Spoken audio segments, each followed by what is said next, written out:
to the 9/11 War Room, a weekly roundtable discussion that takes place every Sunday at 5 p.m. Eastern Time. Tune in at 911warroom.com. Welcome to the 9/11 War Room. My name is Gene.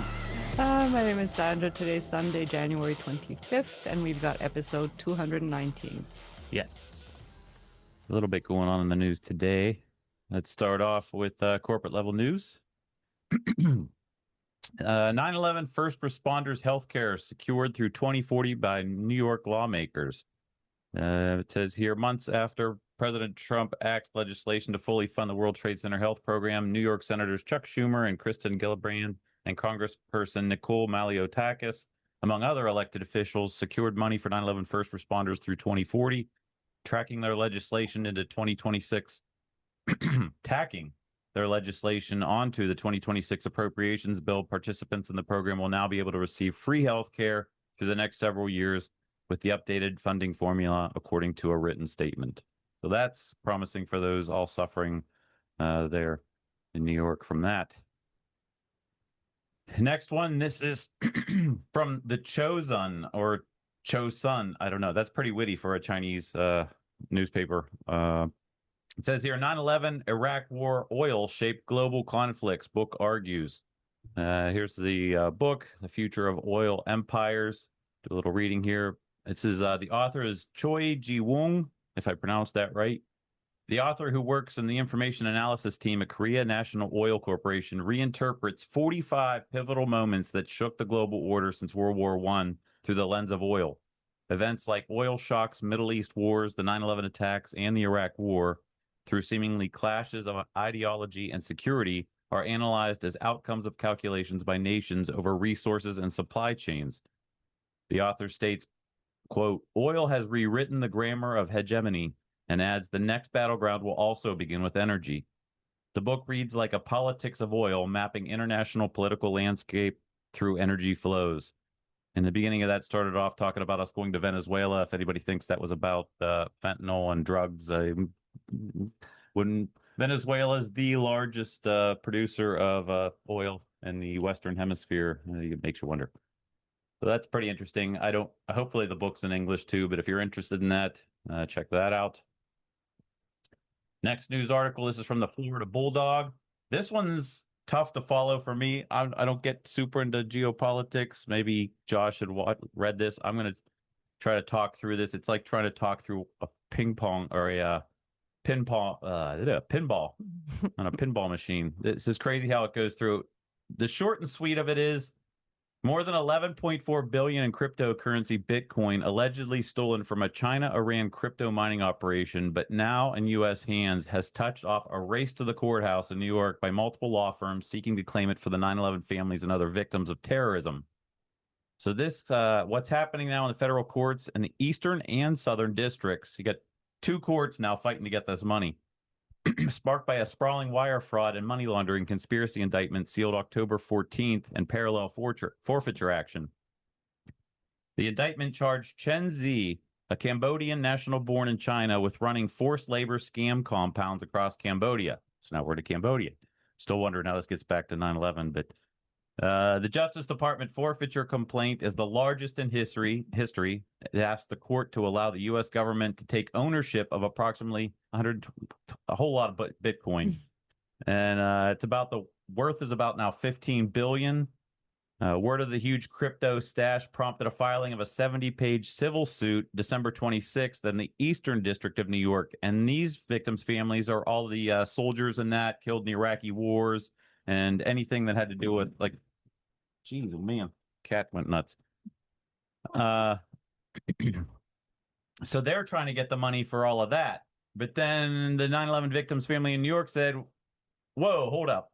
Lawyers for the thousands of 9/11 survivors and family members of the dead are shouting not so fast. And they've recently begun lining up in the Southern District of New York, where a massive 23-year-old civil case that principally targets Saudi Arabia is being waged to file notices of their own claims to those enormous Bitcoin assets.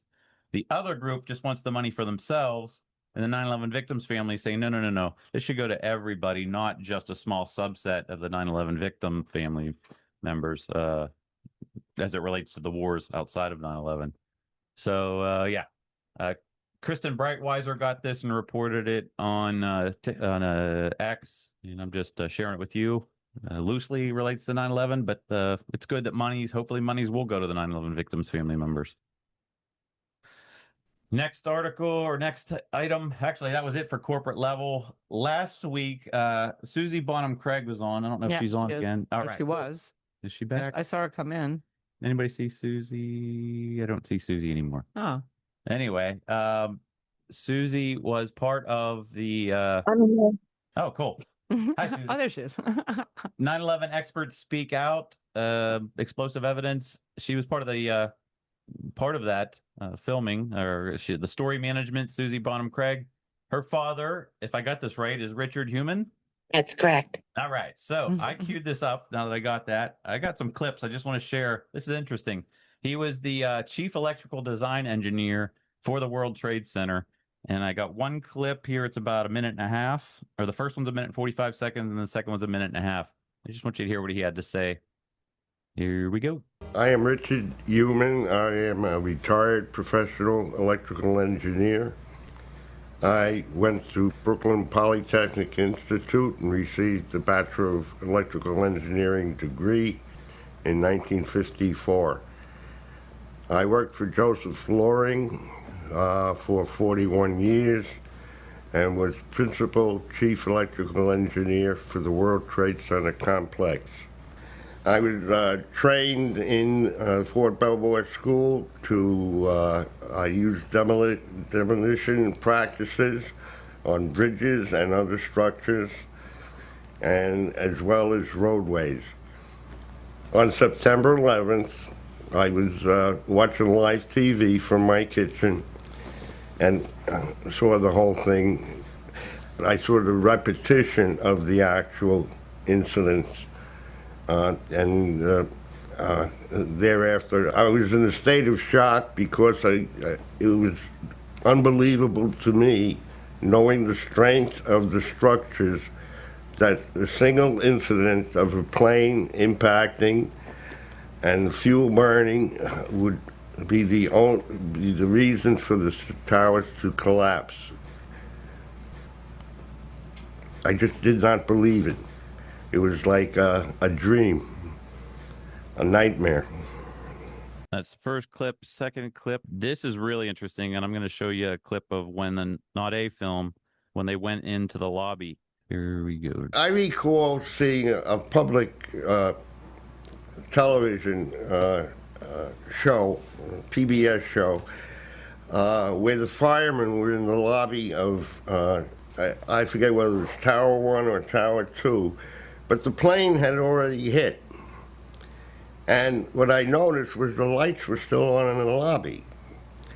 Now, that led me to believe that the plane never got to the core columns, because the feeds for all these transformers feeding all the light and power in the towers were adjacent to the core columns. The 15 kV feeders that fed these transformers, and they were attached. They were wire armor cable in conduit attached to the side of two of the core columns going up each tower. And if the lights were still on, the substations were still operational right after the planes impacted. The last little clip was at the very end, 13:05. His takeaway from everything that he saw. The plane, the fuel, and the fire that emanated was not sufficient to bring those towers down alone. Rest in peace, Richard Humenn, and Susie, sorry for your loss of your father. Great comments by him, and experts speak out. Very much appreciate what he shared. Thank you.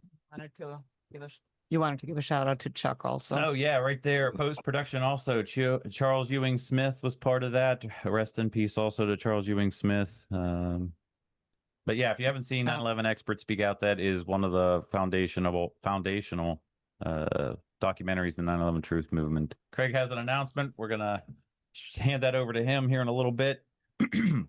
But before we get to that, Boston 9/11 Truth had Dan Noël guest speaker this past January 22nd. He had an interesting tell of talking about Building 7, but he gave it from the perspective of those against the conspiracists.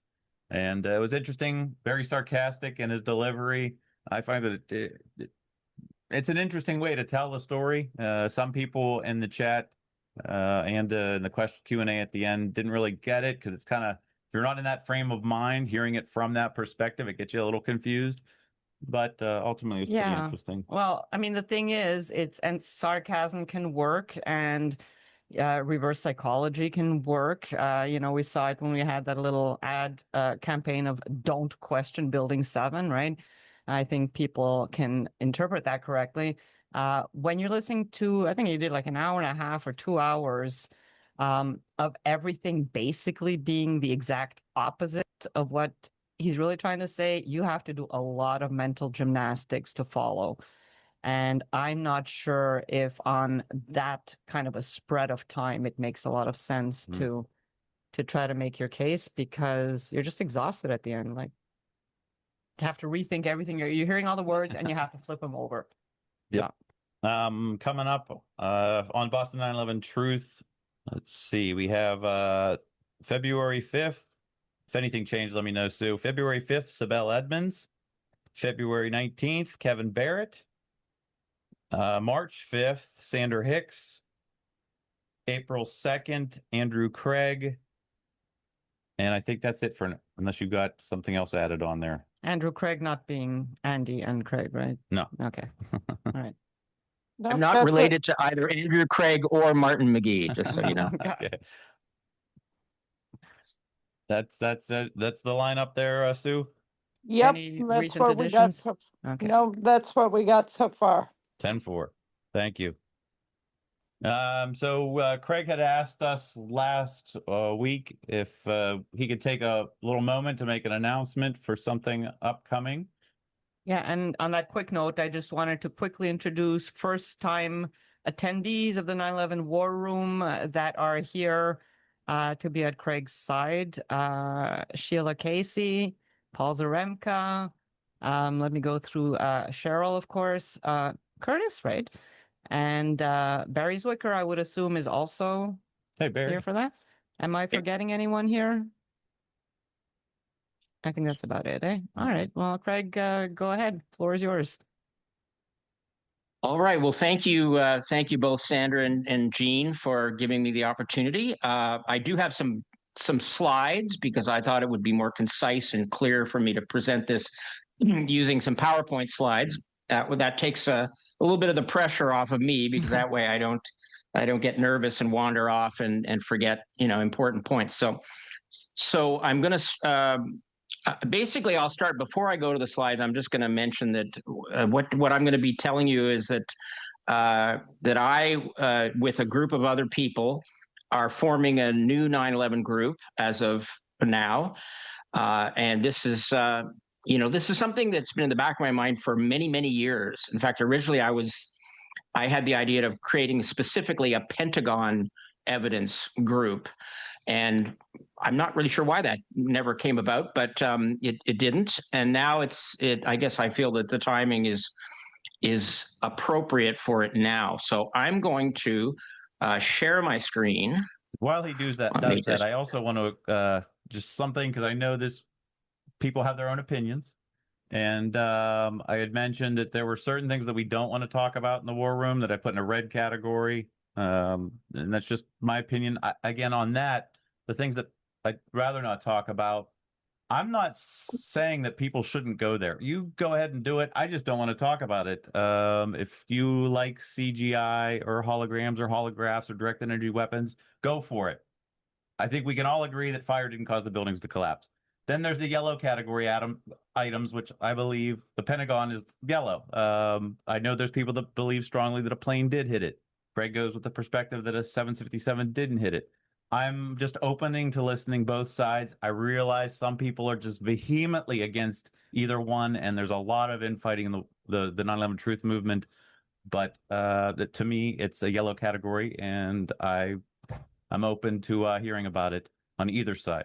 So, with that, Craig. Yeah, and maybe just give them a heads up that in 2 minutes it's 5:20. So, Yeah, that's awkward. Okay. It's going to be awkward to. I might interrupt you real quick for a short prayer for 9/11 justice. That's but, fine. Okay.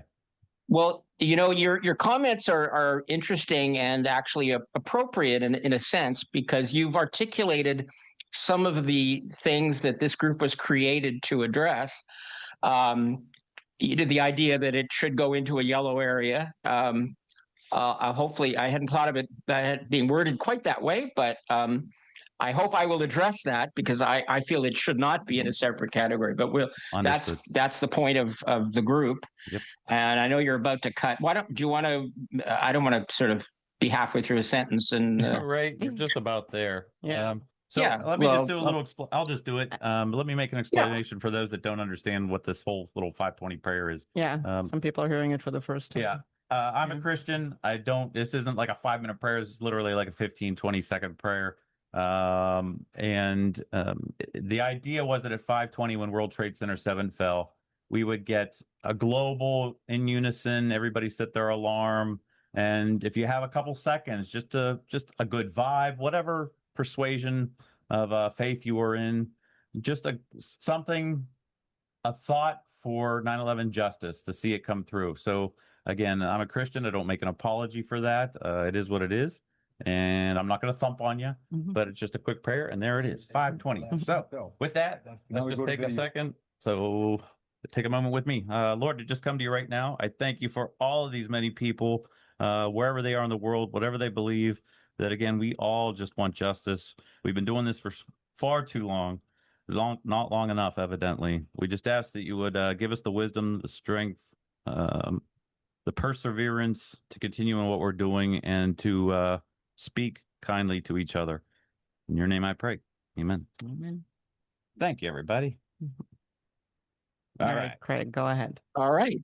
Okay, great. So I maybe a couple more thoughts I might have had about your introduction there that I maybe would be best saved for the discussion afterwards. But I think what part of the case that I want to make is that the infighting is a bit of is contrived and not necessarily something that we should be treating as a genuine impasse. I would argue the impasse is largely an illusion. So that's part of what I'm going to say. But I'm going to share my screen here, so that's that. Now I'm going to make this into slideshow mode. If it'll work. Okay, from the beginning. All right, everybody can see that? Yes. Okay, great. So this is this is kind of not necessarily our final logo. We've been debating over that too and working on that, but it'll do for today. The group, we're going to call the group Exposing 9/11. And you can see we've got a sort of a slogan or a tagline there: challenging official lies, secrecy, and infiltration. And that will, I'm sure, provoke some discussion. You can see by the logo that the Pentagon is prominent. The towers are there, but the Pentagon is prominent, which is not really the case with very many other groups in the movement. Some, but others avoid it. Now, what is this group? We are an independent research, education, and advocacy group dedicated to exposing the truth about the crimes of September 11, 2001. Our work focuses on evidence that challenges the official narrative and on lines of inquiry that have been marginalized, avoided, or actively suppressed, both outside and within the 9/11 Truth Movement. We aim to clarify what has been deliberately obscured and to advance serious evidence-based discussion where confusion and caution have too often prevailed. Now, you might ask, why now? After more than 2 decades, the central problem, we feel, is no longer a lack of evidence.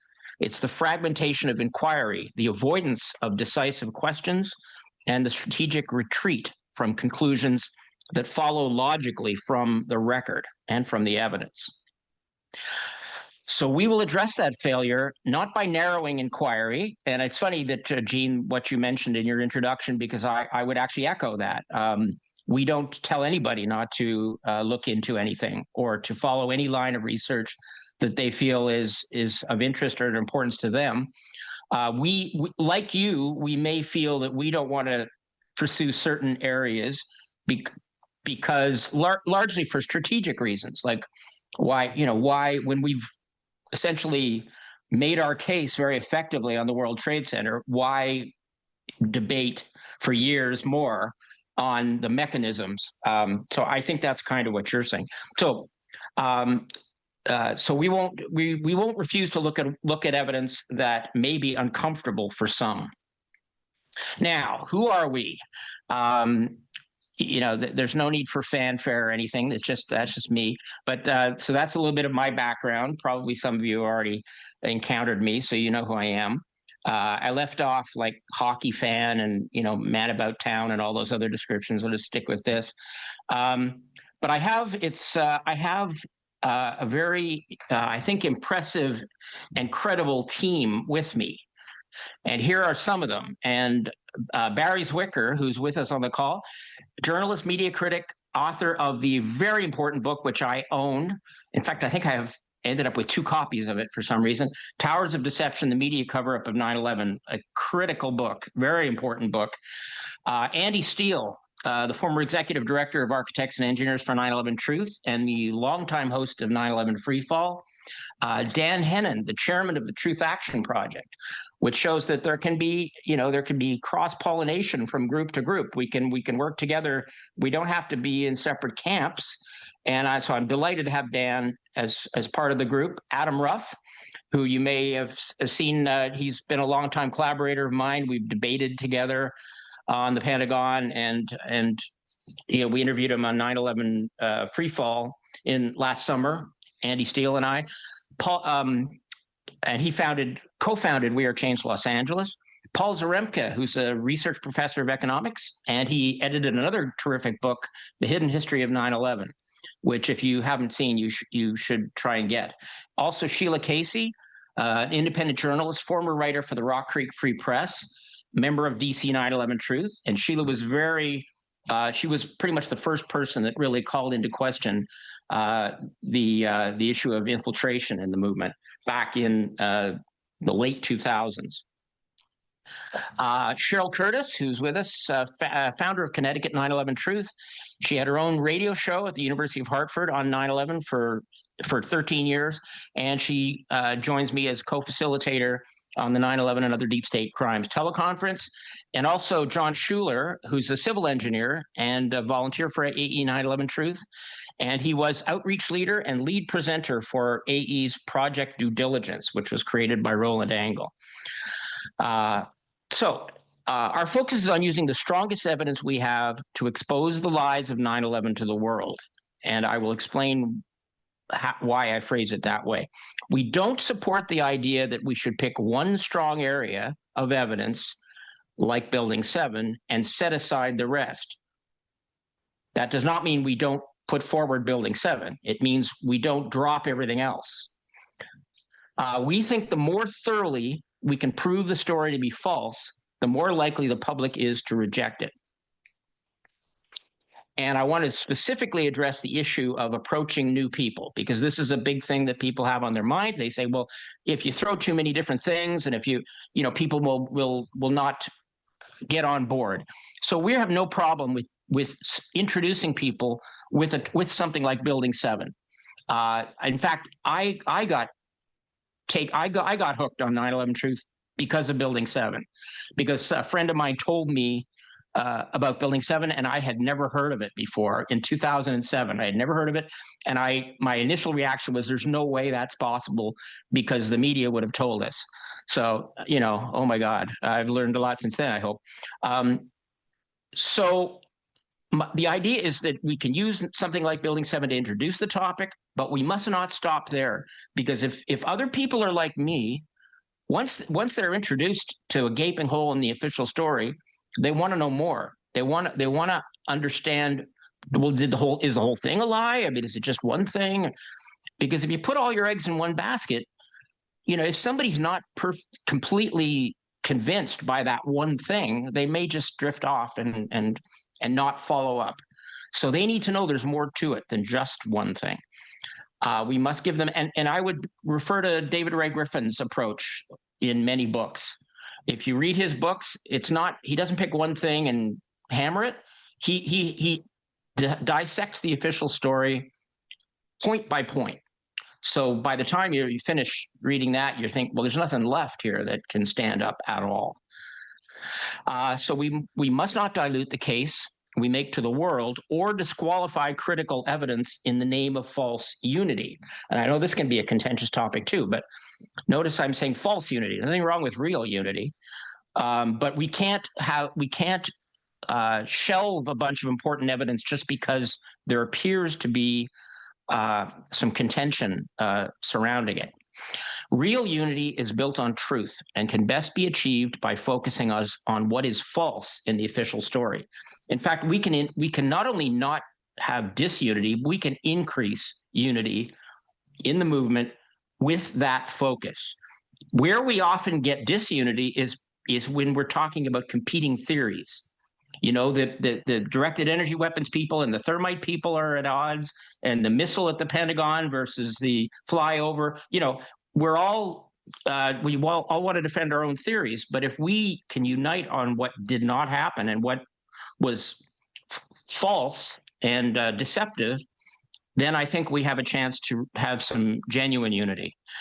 We can prove the story false, but we need not endlessly debate every competing theory. And that's just what I referred to a moment ago. Now, just to give you an overview of the three main sites, we've all spent many years, and most people on this call have to one degree or another spent many years looking at this stuff. We take the position that the World Trade Center was brought down in controlled demolition with explosives planted in the building. There's no question about that. The Pentagon was not hit by a Boeing 757, and that means that the scene was staged. And also, no 757 buried itself under the ground in Shanksville, which is probably the most ludicrous single point in the whole official story. And the idea that there are some people in our movement that actually believe it happened is a bit shocking to me, but we'll leave that aside. Now, evidence of government involvement is critical because, and this is why you see a picture of the Pentagon alleged crash scene there, because if this was not a genuine scene, if this was not a genuine plane crash, the government involvement is proven because nobody else could do this. And my next slide says that.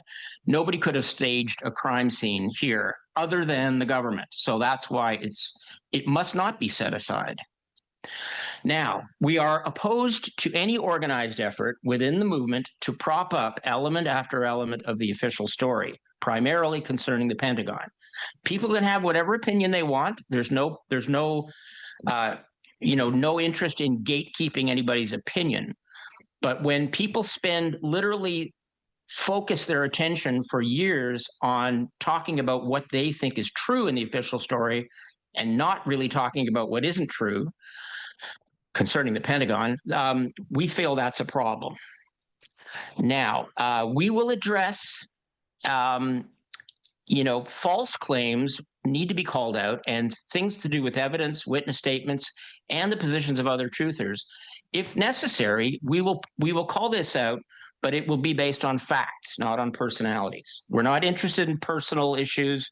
We're interested, but if somebody misrepresents evidence and you can prove that they've misrepresented it, that needs to be called out sometimes. People may not like that, but we do need to do it sometimes because we can go off in the wrong direction based on false information. Also, we must not set aside the Pentagon on the basis that it's too controversial, divisive, or unresolved. I believe it is none of those three. We don't think the Pentagon evidence should be relegated to a debated topics forum. Nor do we think every Pentagon presentation needs to be counterbalanced by those who push elements of the official story. Now, when I say it shouldn't be relegated to that, that doesn't mean it can't be debated in such a forum. That's not a problem. The problem is when it's kind of like set aside. It's like, well, let's not put it in the mainstream discussion. Let's put it over in this area where the people can fight over it. We oppose that. We think it should be part of the mainstream discussion. Now, this is a point, and this may come up again in the questions, but we don't want the truth movement, the direction of the movement, and the messaging of the movement to be decided by a very small number of people. When we present evidence to the world or to politicians or whatever. Now, of course, that doesn't mean that you open it up to 200 people, having to argue about every word in a document. We know how impossible that would be. But there's a difference between opening it up to everybody and a small group determining the messaging. That's where I think the movement itself needs to have a dialogue. So I'm coming right to the end here.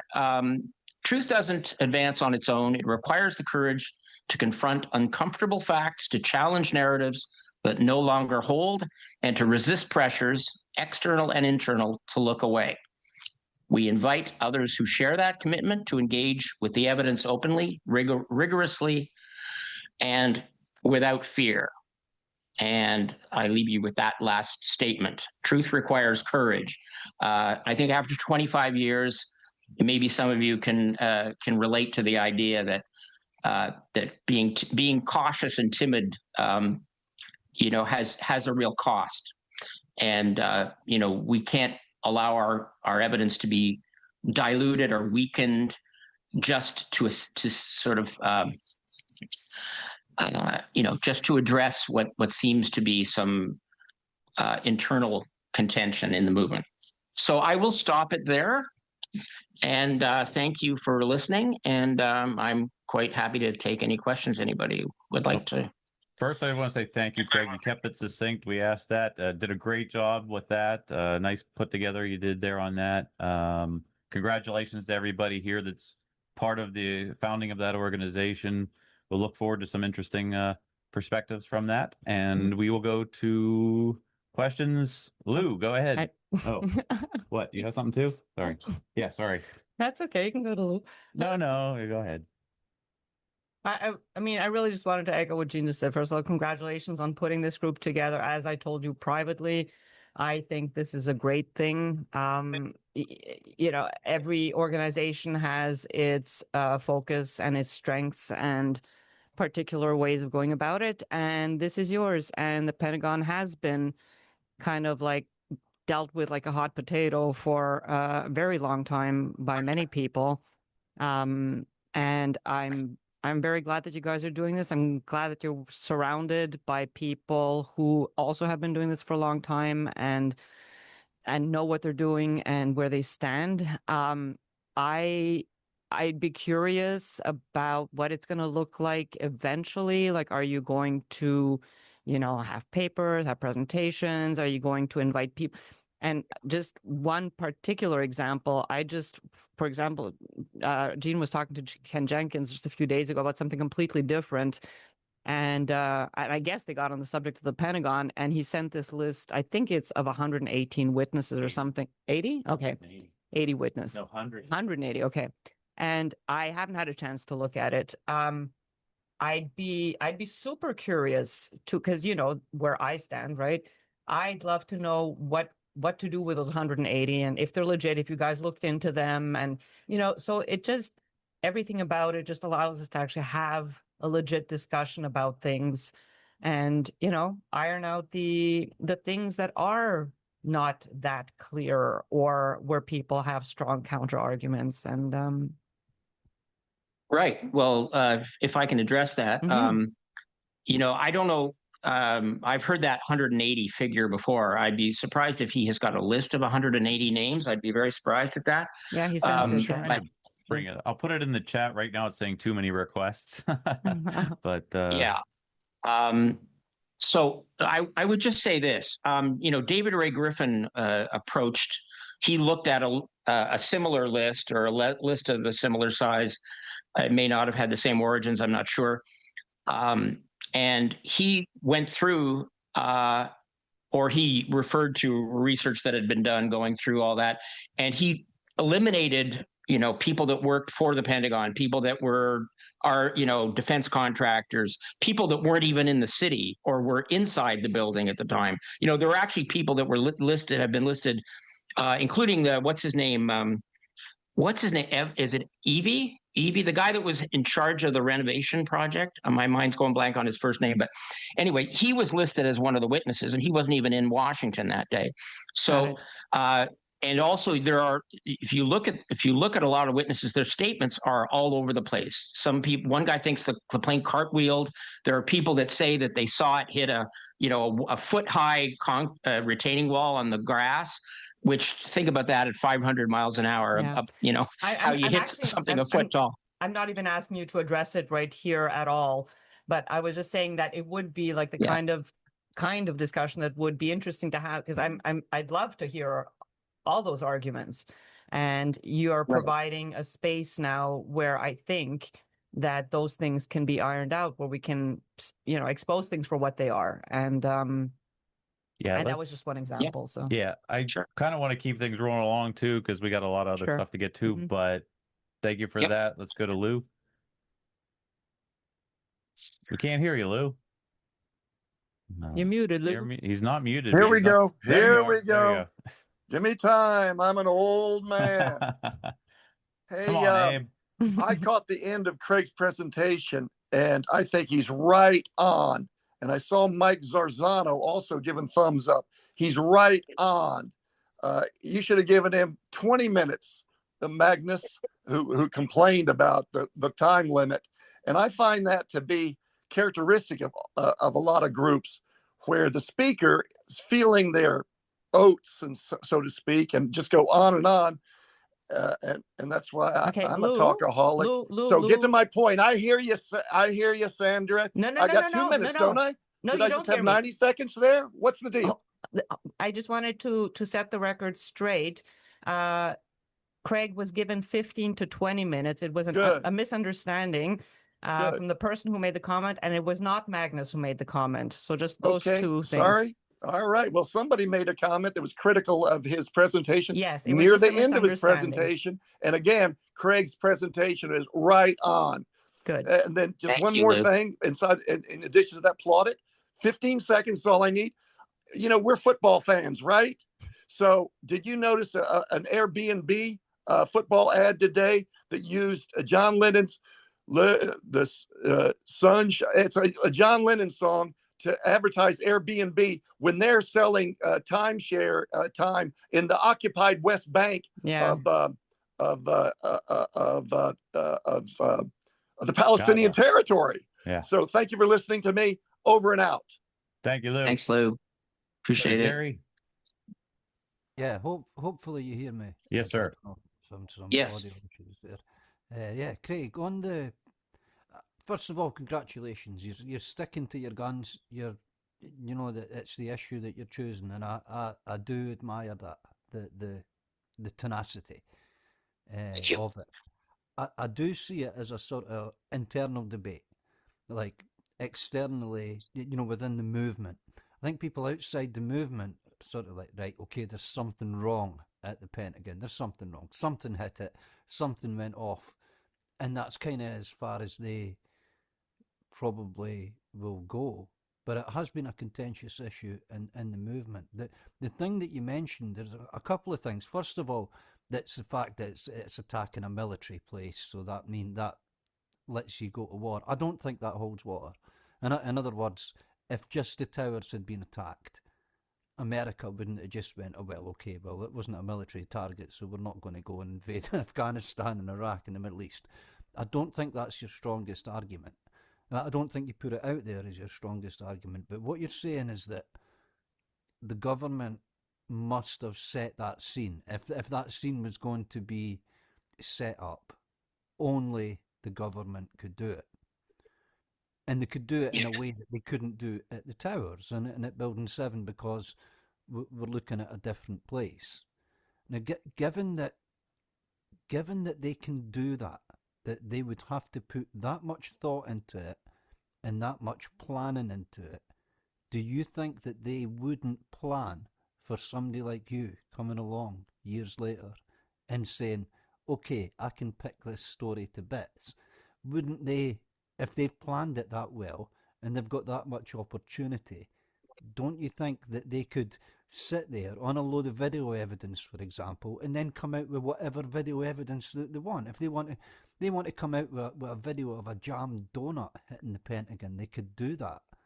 And that kind of, is that not a kind of liability in your argument? I mean, but I'm not, I don't want you to think that I'm downing it. I'm looking at it critically and just saying to you, if they had to set this scene, if they had to manufacture this, don't you think that they've thought of you coming along years later and saying, well, I can pick this to bits? Well, it's a valid question. I would say, that's one of the main arguments that's used against my position and by the other side in this issue, the ones that are pushing what I would describe as almost everything in the official story about the Pentagon, is they say, well, how do we know that the government's not going to come out with a video? They've just been waiting to get us all, so that we look bad. Now, to me, that argument in 2026 becomes a little more ludicrous because they would have done it by now if that was their plan. And also, people would say they've directly claimed there are no more videos. So if they suddenly come out with this beautiful video showing a plane, people will just think, wow, their technology for making up fake videos has just gotten a lot better than it would have been 20 years ago. So, I think I do believe that that the two citizen investigation team guys, Aldo Marquis and Craig Ranke, who flew to Washington, did something that I believe, it's the best I can come up with now, is that the government did not expect these people to do this. And they were able to expose the flight path being bogus. And, that without that, it would have been easier to just deny and just say, well, the video, we can't really see what's in the video and dismiss it. But those guys really exposed how, that there are a whole variety of witnesses that describe not only a northern flight path, but an identical flight path virtually. So I don't know if people think, if they thought they could handle someone like me, but maybe they didn't count on those guys coming up with that critical evidence. Yeah, okay, fair enough. I don't think it's your strongest suit, and I think if you could have proved that case, you would have done so at the last anniversary. And that's not. Well, I think we have. Wait a minute. That's not to say that you've not got a case, right? What I'm saying is that we're in a vacuum of evidence at the Pentagon. They've got all the cards, and the fact is, if you can't get that past Chandler and Costi, how is it going to then translate to the general public? And it's a concern, and I don't want you to think that I'm taking a side here or going up against you, because I'm really not, Craig. And I think it has been sidelined. And it is something that we should look at. I don't think it's our strongest suit in the game because of the lack of evidence. Well, you make an interesting point, and I do want to quickly comment on it. And you say if we can't get it past Costi and Chandler, partly the thing is, even when we do prove them wrong, they kind of just don't budge. They stick to their position even when it's proven wrong. But I would go beyond that, and I would say it's the movement, and this is part of the purpose of this group. The movement as a whole has been too gentle with them. The movement as a whole has let them get away with things. And if people were as hard on them as they are often on me and some others, then they would have to defend their position, and their position is pretty hard to defend. So I would call on the whole movement. Let's not just accept what they're saying without challenge. Let's challenge them. Challenge me too. No problem there. But let's not be too polite about it. Thanks, Yeah. Craig. All right. Thanks. We can be a little bit polite. Yeah, we can be polite, but not to the point where we suppress evidence. I Put it that way. yeah, I'm just pulling your leg. Yeah. Yeah. Any other I know. comments from the other founding members just before we leave this topic? Yeah. I'd love to hear from you guys. Barry or Paul or Cheryl or Sheila or Sheila's raising her hand. oh, is she? Well, I she's just say that I'm her really actual hand. excited to see this happening. I first became aware of the infiltration in the 9/11 Truth Movement way back in 2008, and it was, I don't know how many people. Actually, it's now evaporating my mind what that site was that everybody spent all their time on back in 2007, 2000. 9/11 blogger. Exactly, yeah, Blogger. And there were certain things that they just did not allow to be spoken about. And I always thought that was really odd. Like, why are there just certain things that you are not allowed to say here? And one of them was that you're not allowed to say that no plane hit the Pentagon. And that kind of tipped me off right then that there has to, this is bizarre. And it was actually when I was interviewing Barrie Zwicker for an article for the Rock Creek Free Press, I believe in 2010, when Barrie had officially come out to support the citizen investigation team and all the work that they did, proving that there was a real agreement about the flight path that could not have hit the Pentagon. And then they would not allow my interview with Barrie to be published in 9/11 Blogger. And then they, there were a whole bunch of us who were citizen investigation team supporters were then blocked from 9/11 Blogger. So, it was really pretty obvious that there was something going on. And then I wrote an article about my whole experience for the Rock Creek Free Press. And it was, there was always a lot of pushback on this topic. People were saying, well, this could be infighting, or this could be, you're making some people look bad. But I just always go for the truth 100%. I just don't feel that I want to pull any punches in terms of what I see to be the truth. Mm-hmm. Because what else, if we don't have the truth, what do we have? I'm getting better at it. Go ahead. Sorry.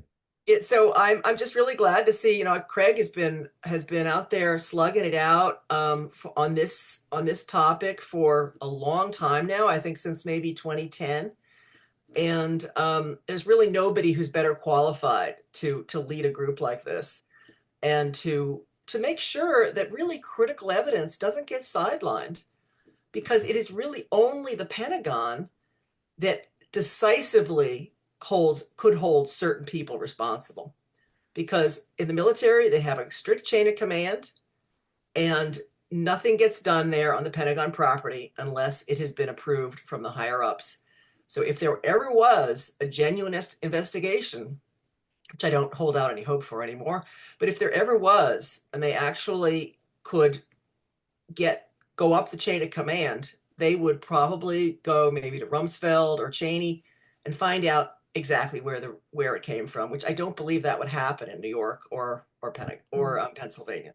So that's one reason why I believe that this is so important. Thank you. Thank you, Sheila. Just a quick note. Well said. Yeah. Sandra and I have a FOIA request with Mick Harrison, the former litigation director for Lawyers Committee for 9/11 Inquiry. We found in a FOIA request 100 unreviewed videos within 1 mile of the Pentagon the morning of 9/11. They want to charge us $24,880 for that, and they have a time frame of 77 months to respond to us. I'm not going to hold my breath, because they're not going to hang themselves releasing videos showing something not going over the Pentagon. But it's just interesting that happened. And two, I agree. We should attack the evidence vehemently, but not other people. And a lot of times we all have that problem, myself included. We'll talk about that again Let's go. I want to try to wrap this up, so if we can keep it short because there's a lot of other stuff to get to. But Cheryl, go ahead, and then Ellie. Sorry. Thank you. Yeah. I just wanted to say I'm very excited to be part of the group too. And I really want to thank Craig for all the energy he put into this and forming this and his presentation. And I just wanted to let everyone know we do have a website that's will be coming out soon. It's not quite done yet, but I don't know, Craig, if you know more of a timeline, but it should be out in the next couple of weeks, I think. Well, thank you for reminding me to mention that. Yeah, for mentioning that. I don't know if I want to commit to a couple of weeks. I think we want to make sure we get it right. So, sooner the better, obviously. It would have been great to have it for today, but there's turns out there's more involved in creating a website than it's sort of above my skill level, to be honest with you. So anyway, we're working on that, and we'll have an email address, and we'll have a Substack, and we'll be posting content and asking people to share it. And so yeah, definitely stay tuned for more on that front. But anyway, thanks for mentioning it, Cheryl. Thanks a lot. Thanks, Cheryl. Go ahead, Ellie. You're unmuted, but we don't hear you. He's trying. He's doing some wizardry. I'll come back to you. Let me just move on to something. If you can start talking whenever you get your mic figured out, we'll go back to you. Craig and I. There you go. Did you get it? The heck? Hello? I thought I heard something. Yeah, we heard just a short little. You might be lagging. Real quick, Craig and I had discussed this quote. This is from David Ray Griffin in the new Pearl Harbor Revisited.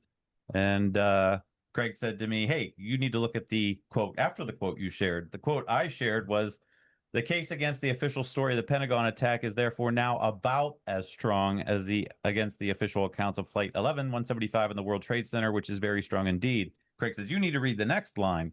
The 9/11 truth community's expose of the falsity of these accounts is now so compelling that it can be disputed only by ignoring this community's evidence and arguments. So everything should be discussed. I agree. One thing I do, and I've been listening to this guy. I don't know if anybody's heard about him, Chase Hughes. I've been listening to him a lot lately. He is, for those that don't know, he's an expert on the analysis of human behavioral science. He served 3 terms in the United States military, the Navy, for more than 20 years, and as a human behavior analyst and an interrogator. And I've been listening to the thing. This one was especially interesting, and I just want to read something about it, because we all get so emotionally involved in this that we start going after each other. And I found this just remarkable. So if you forgive me while I just read a little bit here. Hughes teaches that the real awakening is subtraction, not addition. This might be a little heavy, but bear with me. It removes the personal stake or investment in a story, making life less convincing as a high-stakes drama.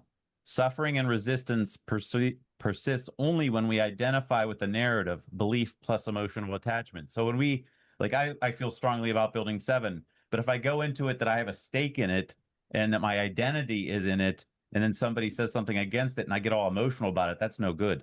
I continue. And invest energy in defending or attacking it. Drama needs that fuel. Identification turns events into my story or my fight, and the belief keeps the storyline alive. Dramatic confrontations or gotcha moments in the 9/11 truth movement sharing rely on exactly this mechanism. You present irrefutable physics, like Building 7, and the goal becomes forcing acknowledgement, winning the argument, or exposing the other side publicly. This creates 3 things: identification. The audience ties their identity to the official narrative, patriotism or trust in institutions, and I tie mine in being in the truth teller. Pushback feels personal. Belief. Both sides invest in the storyline being true or false, sustaining emotional urgency, anger, defensiveness, or triumph. And 3, suffering and resistance. The drama feeds itself. Rejection hurts because it threatens identity. Victory feels validating but temporary. Resistance hardens because of the ego, projects investment, often through disinterest, dismissal, or counter drama. And I'll just wrap it up by saying subtracting investment means dropping that personal stake. Share the same hard evidence plainly and calmly, like a map describing a city layout. So if you were to zoom out, if you were a map and you can see the whole city, And then you go back into it, all of a sudden that small part isn't quite as big as it really needs to be.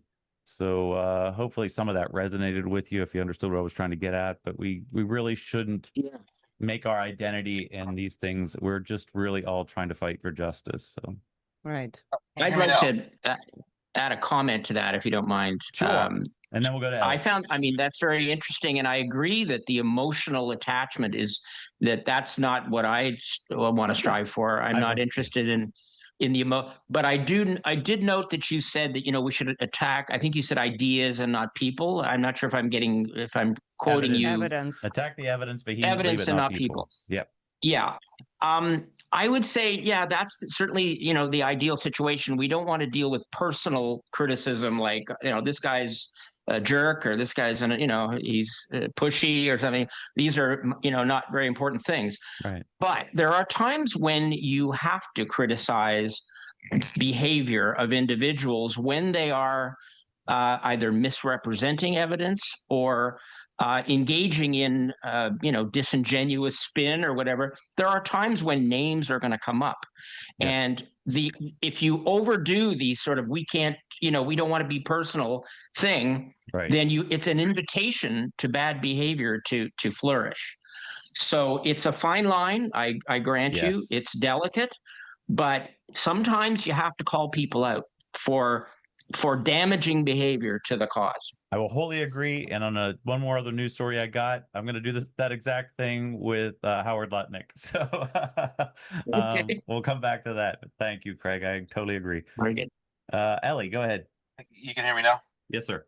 Okay, great. Yeah, no, overall, I do think this is a great move forward. And, what I've said in the past in email and other forms is not to say we shouldn't talk about the Pentagon, is to say that we need people to take the baton and go run with it. And don't let anybody else get in your way, essentially. And it sounds like that's what you're doing, Craig and team, which should have been a long time ago, because part of me feels that the reason why there has been contention is because nobody actually really took the ball and ran with it in a very coordinated way. Obviously CIT has done a great job, and you guys have as well. Or some of you have done it as well in the past, but like in a sustained way, like 89 and Truth has done, sustained for years. So if you're able to take this organization and sustain forward movement, then the others who have their other opinions will kind of like become irrelevant, because they're not sustained opinions, or they're not sustained analyses. So just have some, like, don't quit on it and keep pushing forward, and eventually it will gain the consensus that I think it deserves, which is that, hey, what happened on the Pentagon is not what they were told. My question would be, and I think, as I've said in the past, I think obviously having a website that's constantly being updated is awesome. So I'm looking forward to that, but also content that is not just articles, but also video content might be helpful. So I'm curious if there's any plans to put out video content related to the Pentagon or video analysis of the Pentagon. Yes, thank you for those comments. Those very encouraging comments. I appreciate it very much. I would say yes. Everything's on the table. I mean, we do have one of our core members is a guy that hosted 9/11 Freefall for many years, and as it happens, he still that show belongs to Andy. It actually was not.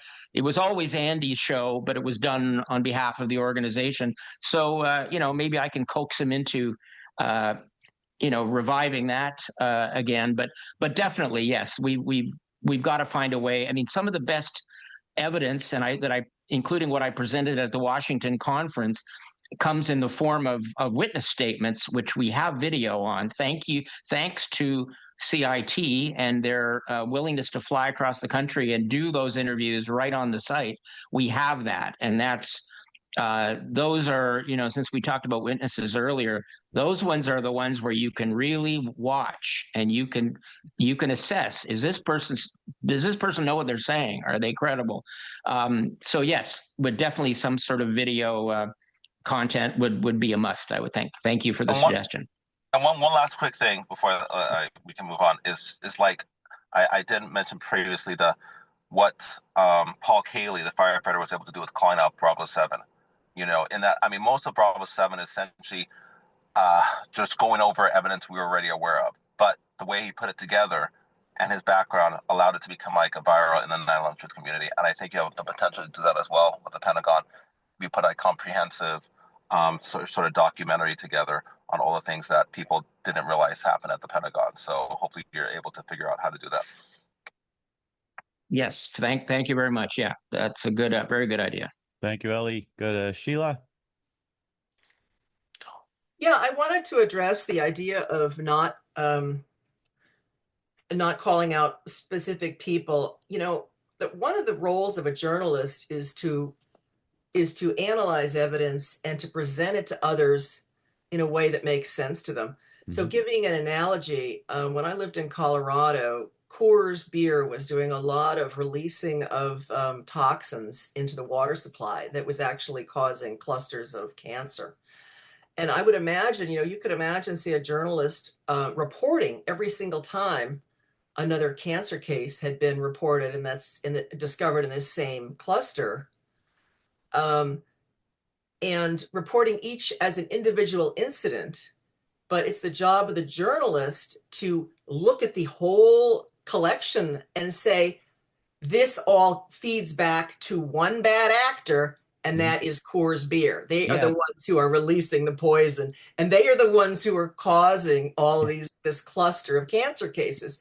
So we're kind of in a similar situation in the truth movement, where we keep getting a lot of the same misinformation being put forward by the same people, right? Many of whom have been shown the truth, and many of whom I've had personal email correspondence with, and I know they've seen it because I sent it to them. Yeah, and after they asked for it, and then I hear nothing again from them. So I guess I'm just saying we're getting that two things conflated here. One, I wasn't saying to not call somebody out. Please do call somebody out. I'm going to call Howard Lutnick out here next. And even James Corbett calls people out in the whole 9/11 suspects thing. Calling out, yes, calling out. What I was saying was don't personally attack people. I think we can all agree on that. Oh, of course. I'm not going to say he's got a bad haircut or I don't like his taste in Thai food or whatever. We're going to stick to the topic, but just as journalists, we like to be able to look at the big picture, and I think you get what I'm saying. I'm just using what happened with Coors as an analogy. That people need to have someone who can analyze the whole totality of the information and make sense of it for other people. Understood. Thank you. Absolutely. Ellie, did you raise your hand back up, or was that from before? I think it was from before. No, we're good. No, we're good. Okay. I do want to move on, but if real quick, if there's a short comment from Barrie Zwicker or Paul Zarembka, I'd love to hear if you guys had something quick to say about it. If not, it's all good. And we'll move on. All right. Maybe he is. I don't know. I see a smile. They're probably searching for the mute button like I always end up doing. All right. If you guys want to talk later on, please do, or put your hand up, and I'll be glad to go back to you. What we were just talking about was calling people out, and I made a 3-minute video. I thought I'd like to share it with you guys. This is about Howard Lutnick, oddly enough, and it's using World Trade Center 7 to do that. And I think I painted a pretty good picture and how I linked him to this. So share my screen. And it's about 3 minutes, but I think I laid it out pretty logically. So here we go. Many of you are familiar with Building 7. On 9/11, this was the third tower to fall that day, and it did fall in what appears to be a controlled demolition. I mean, you got to admit that looks pretty sus. In 2008, NIST released a final building report on Building 7 with the picture of their model on the front cover. And there are several iterations of their model, and you can see interior columns kind of fall in their guess of what happened inside the building. But I want you to look at the side of the building, not the front side, but that side on the right. And they make it look like that in one iteration, and in another iteration it comes down, kind of twists there a little bit. The problem is that doesn't match any of the video at all. What's the problem? So, people asked for the building models and data. And in 2009, Patrick Gallagher released this statement. It says, disclosure of the information described below, the building model and data, might jeopardize public safety. So they refuse to release that information. The plot thickens. So we see Howard Lutnick. What's Howard Lutnick have to do with this? He was CEO of Cantor Fitzgerald that day, lost 658 employees, including his brother Gary. This is a picture of Gary. Rest in peace, Gary. His name can be seen on the northeast corner of the memorial, if you're ever up there. Howard was fortunate enough, or you could say lucky enough, that he wasn't there. He was taking his son, Kyle, to school that day, and happened to be here in this photo at roughly the time that the first plane struck the North Tower. Here's another picture of Howard that some people might find interesting. Well, what's the big deal about Howard and all this? Well, Howard is now the U.S. Secretary of Commerce. What does the Secretary of Commerce have to do in this? Well, NIST, the government agency that was put in charge of investigating this whole incident, reports to the Secretary of Commerce. It is an agency of the Department of Commerce.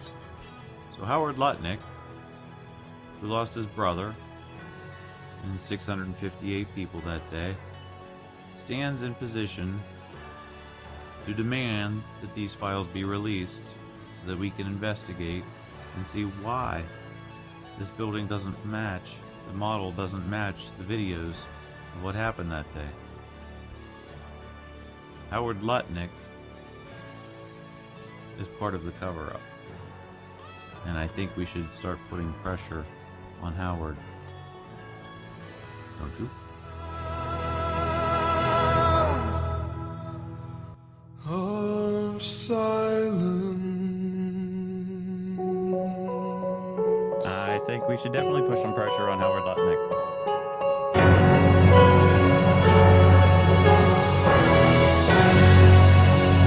And there was no ad hominem there, and I think I called him out tactfully. I don't think I did it very rough, but here's an interesting story I think I can share with you.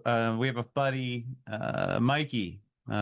He does small engine repair. I think he'd be okay with me sharing this. This is really interesting. A quick story. He went up, he has 60 snow blowers to fix, and for whatever reason he said, I just picked Maryland to take care of something, and it was late, and the son was there, and he was too busy at some party, and the dad said he would take care of me, and we started talking, and I said, well, what do you do? Because sometimes he believes, small chatter, you get information from people, you can help each other out, and the guy says, I'm a financial advisor for Marsh and McLennan. And Mikey's ears perked up and says, oh, really? I know about Marsh and McLennan. Yeah, and they started talking a little bit about it. And he goes, yeah, there was another, talks about being in the World Trade Center. And the guy says, yeah, there was another financial firm in there. It was called Cantor. And Mikey finished it. Fitzgerald. He goes, yeah, how do you know about this? He goes, oh, I know all about that. So they started talking a little bit more. And Mikey brought up the name Howard Lutnick. And he goes, oh, Howard Lutnick. I talk to him almost every day. Really? So Mikey said something else, and the guy looked him right in the eye and says, I don't think those planes took those buildings down. And Mikey says, well, I've got some information I could get to you if you don't mind. So Mikey sent him Chris Joya's press conference down in D.C. and asked me to get him something that I could help. And I said, why don't you send him this video? So afterthought, I said, hey, Mike, let me make that sound a little bit nicer in some text. He goes, too late. I already sent it. So, so that guy's going to see this, and hopefully he'll put some pressure on Howard Lutnick. But Howard knows. He knows what he's doing. You don't live next door to Jeffrey Epstein for 17 years. And, but who knows? We'll put pressure wherever we can. You got to try. You got to keep trying every which way possible. So thank you. The only other thing I wanted to mention before we open the table is I put out an offer. This is kind of nice. some of us don't agree with where David talks about the Pentagon, but I think we all agree where David Chandler talks about Building 7. He did this physics lab on his website called 9/11 Speak Out, where anybody can download it. It's a lab. You can download the video tracker software, plot the corner of the building, and it can show you that it does indeed fall in free fall. And everybody can do this. They can verify it themselves. So he made it really nice, a little tutorial on how to do it and everything. So I'm putting out a challenge to any high school student. The top 3 high school students, or the first 3 high school students that can actually put this video in the tracker software, plot it, and send me their homework that I could verify that they did it, I'll send them $50 each. The top 3, $150 total. It's really just a push to try to get students, high school students, the young generations, to start to look at this. And if you see that it's coming down in free fall, then you're hoping that I'm hoping that the critical thinking skills will kick in. So if you know anybody in high school that could use $50, feel free to share that with them. Again, you go to 911speakout.org/physics-lab, or give me a call, contact me. And email address for me is contact@911warroom.com. That'll go to Sandra and I. And we'll get them hooked up if they did the homework. So that's all I had to share. Let's open up the table. And just a heads up, we like to start. One thing we do at the end of our 9/11 War Room is we go around the room. If you want, it's a time when like 30 seconds each to just go around with the final thoughts for the room. And we'd like to pick that up at about 6:30. This ran kind of long, so that's in about 15 minutes. So the table's open for about 15 minutes for anybody to talk about new 9/11 news, strategy, activism, which is our focus. Susan, go ahead. Yeah, I just wanted to tie in your last topic with the TAP project for 9/11 education. Yes. So, yeah, I just think that ties in very, very closely. And we're looking forward to hearing progress on the TAP project for a real 9/11 educational program. Yep. Working on a curriculum to get to high school students, or formulating some plan to try to approach high school students is a great idea. I got to also echo one thing. Charlie Kirk, love him or hate him, one thing that he found was going to college campuses and just speaking and saying, prove me wrong, made him blow up huge until they decided to take him out for becoming too influential and questioning things that he wasn't supposed to question. But the fact of going to the young folks and giving them an atmosphere where they can feel safe to ask questions was hugely successful. So I totally support TAP in the endeavor of trying to approach high school students. Fantastic strategy. Thank you, Sue, for that. Magnus. Great work, Craig, and everybody here. Great to see everybody. And what I wanted to ask you, Jean, can you please open up the 2 reports I sent? I think I sent 2 different World Trade Center 7 reports. They are pretty very ridiculous. Let me see if I can do that real quick. 2 reports. I'm looking. I'm sure they have some fire simulations and models down there if you are going down to the bottom or something. Yeah, we can check it out. Okay, what are we looking at in this one, Magnus? It's Najib Nabood and Matthias Levy. So we have to go down to the fire models in this. The fire models. Oh boy. You can just scroll down. They are very easy to see because they are pictured. Oh boy, trying to make me do this on a machine that's a little bit overheating right now. Okay, but you're seeing there, it's a full report and it's a ridiculous report by Nabood.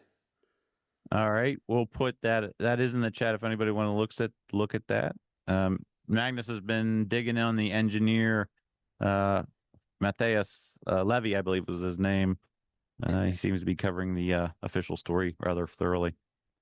All right, that's that one. I got another report. Oh, let's make me check my security settings. Okay, but it's a 2020 report. It's quite ridiculous too. It's a guy from Hong Kong and a few other guys who did a study on this one. You can see the names there. Okay, I'll look into that too. Thank you. Thank you. And then I have a few short, very short videos if we do have time. We will come back to that depending on, we got All a lot right, of hands. thank you, Gene. Thank you, Magnus. Next is, I got too many windows open. Ross, go ahead, Ross.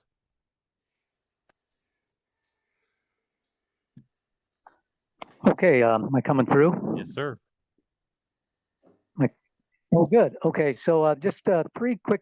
I'm glad to see Raul on the call, and three quick points for him as the fire code specialist regarding New York City fire codes. I have been responsible for designing emergency lighting egress systems in New York City, and 3 points that I would make about anomalies that occurred that day that the fire department should have been aware of or followed up upon or should be included in the codes is that in New York City, you know, when you have an emergency egress lighting system, the way that gets turned on is they come and they turn the main power for the entire site or building off if there's an emergency of fire.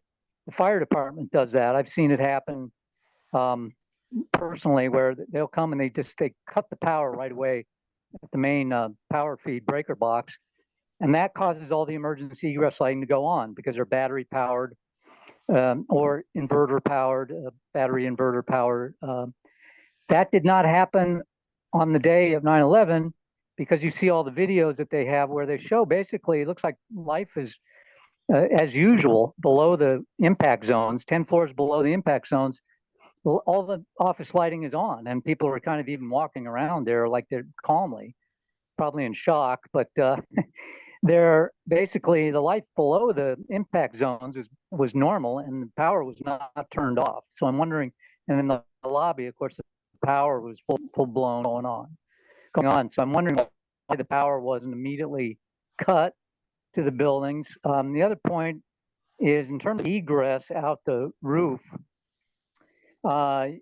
any leasing agent in New York City, you're going to have a clause in that agreement that says, okay, you're going to have emergency roof egress and rescue.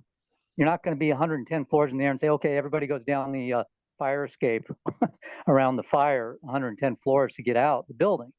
So you're going to have that. And, you know, I talked to, you know, Raul mentioned earlier, I asked him about the helicopters the fire department and the police department had.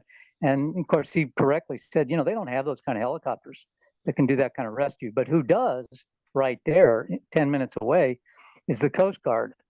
So I'm sure the Coast Guard had a contract with the World Trade Center and other high-rise buildings in Manhattan to do emergency roof egress with those type of helicopters. They have the Osprey that can do that kind of rescue, or at least they would have been in the air analyzing the situations. Like, can we potentially, maybe there's some people on the ground that need to be airlifted to a hospital. You know, they would have been somewhere in the area, and there was not a sign of a Coast Guard helicopter.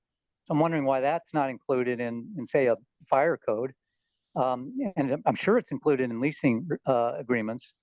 And then the last point is, again, who's going to be, it's not legal to chain shut a door, even if it's not an official egress door for a roof.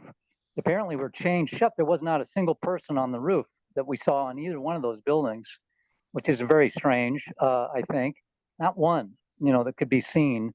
And they say, well, the doors were chained shut. That is completely and totally illegal. Yep. From a fire code perspective and a building management perspective. So I'm hoping he might bring that up in the 2,000-page report as to what the hell was going on here. Okay. Thank you, Ross. Go to Cheryl. Oh, you're muted, Cheryl. And I just wanted to tell Ross that Jerry just put in the chat that he has the upgrade reports and drawings for those systems if you are interested. Now Okay. you're good, Cheryl. Thank you. Yeah, I'm just responding, Gene, to you brought up the thing about Venezuela. And whether, it's about oil. But Venezuela also has gold, a lot of gold. But besides that, I don't know if anyone has seen, Derek Brose wrote an article recently that was posted on The Last American Vagabond about the technocrats and how they have wanted to take over parts of the world and rule us by, technocracy, right? And so they have a map of the part of the world that they want to conquer first, I guess, and it includes Greenland, Canada, the US, Central America, and down to Venezuela and Colombia. So that's part of their empire that they want. And Trump has surrounded himself by the technocrats, and Peter Thiel is big in that. So, and Redacted today, the program Redacted with Clayton, we're interviewing Derek Brose on this. I didn't get a chance to see it, but if anyone's interested in more information about that, check it out. Thank you. Mike Zarzano. Yes, I just wanted to respond to the curriculum project at TAP. I'm the one that proposed it, and the idea is not to initially bring a curriculum. That's going to be actually the last stage. Yep. The first thing we must do is prove to the local school board officials, county officials, city officials that are forcing the false curriculum upon the students legislated, by law. And that's the first goal. We must first prove it false to them, and then the curriculum of truth will come later. So we really need to just focus on proving what they are doing is false. And we now have the standing to do this because there are 16 states that have forced this false curriculum narrative upon the school districts in those states. I yield. Thank you. Yeah, the publishing companies are guilty of pushing this. Yeah, thank you. Yep. Raul, Captain Emeritus. Hello. I'll answer that question on the fire code. But first, I want to ask Craig McKee if he thinks that the PSI committee, the 5 of us, are the gatekeepers of this information. Was he referring to us? I'm curious if he sees us as like the gatekeepers of what and will not be addressed. Well, thanks for the question, Raul. It was not certainly an intent to impugn anyone's motives or anything like that, but it was expressing a concern that such an important thing, and let's keep in mind that whoever that Richard Gage and Ted Walter and all the people that are involved in that with you, they're doing that on the basis that they are kind of representing the movement in an unofficial sense.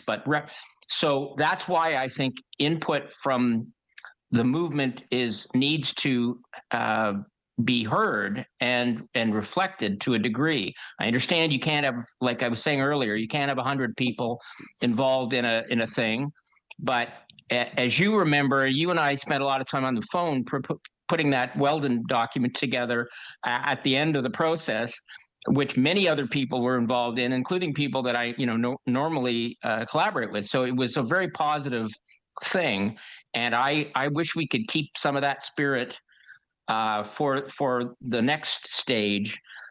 So one thing that did lead me to be a little bit concerned was when the Lawyers Committee nominated a representative to be part of this group, and which was Barbara Honegger, and this was rejected, and I'm not really sure why it was rejected. Maybe you have a thought on that, but so it's not that I'm suggesting that you're gatekeepers or that you're doing anything wrong, but I just think that other points of view, I mean, within practical limits, have to be considered. And I think a 2,000-page document, which is what Gage was talking about, without any mention of the Pentagon, for me is a concern. Okay, well, I just want to make a comment, not necessarily to engage in the dialogue, but the real gatekeeper here is Senator Johnson, and I believe I'm not 100% certain. We'd have to ask Richard or something, but I think he did not want to go there on the Pentagon, and he asked that really not be included in there. So I'm pretty sure that was stated.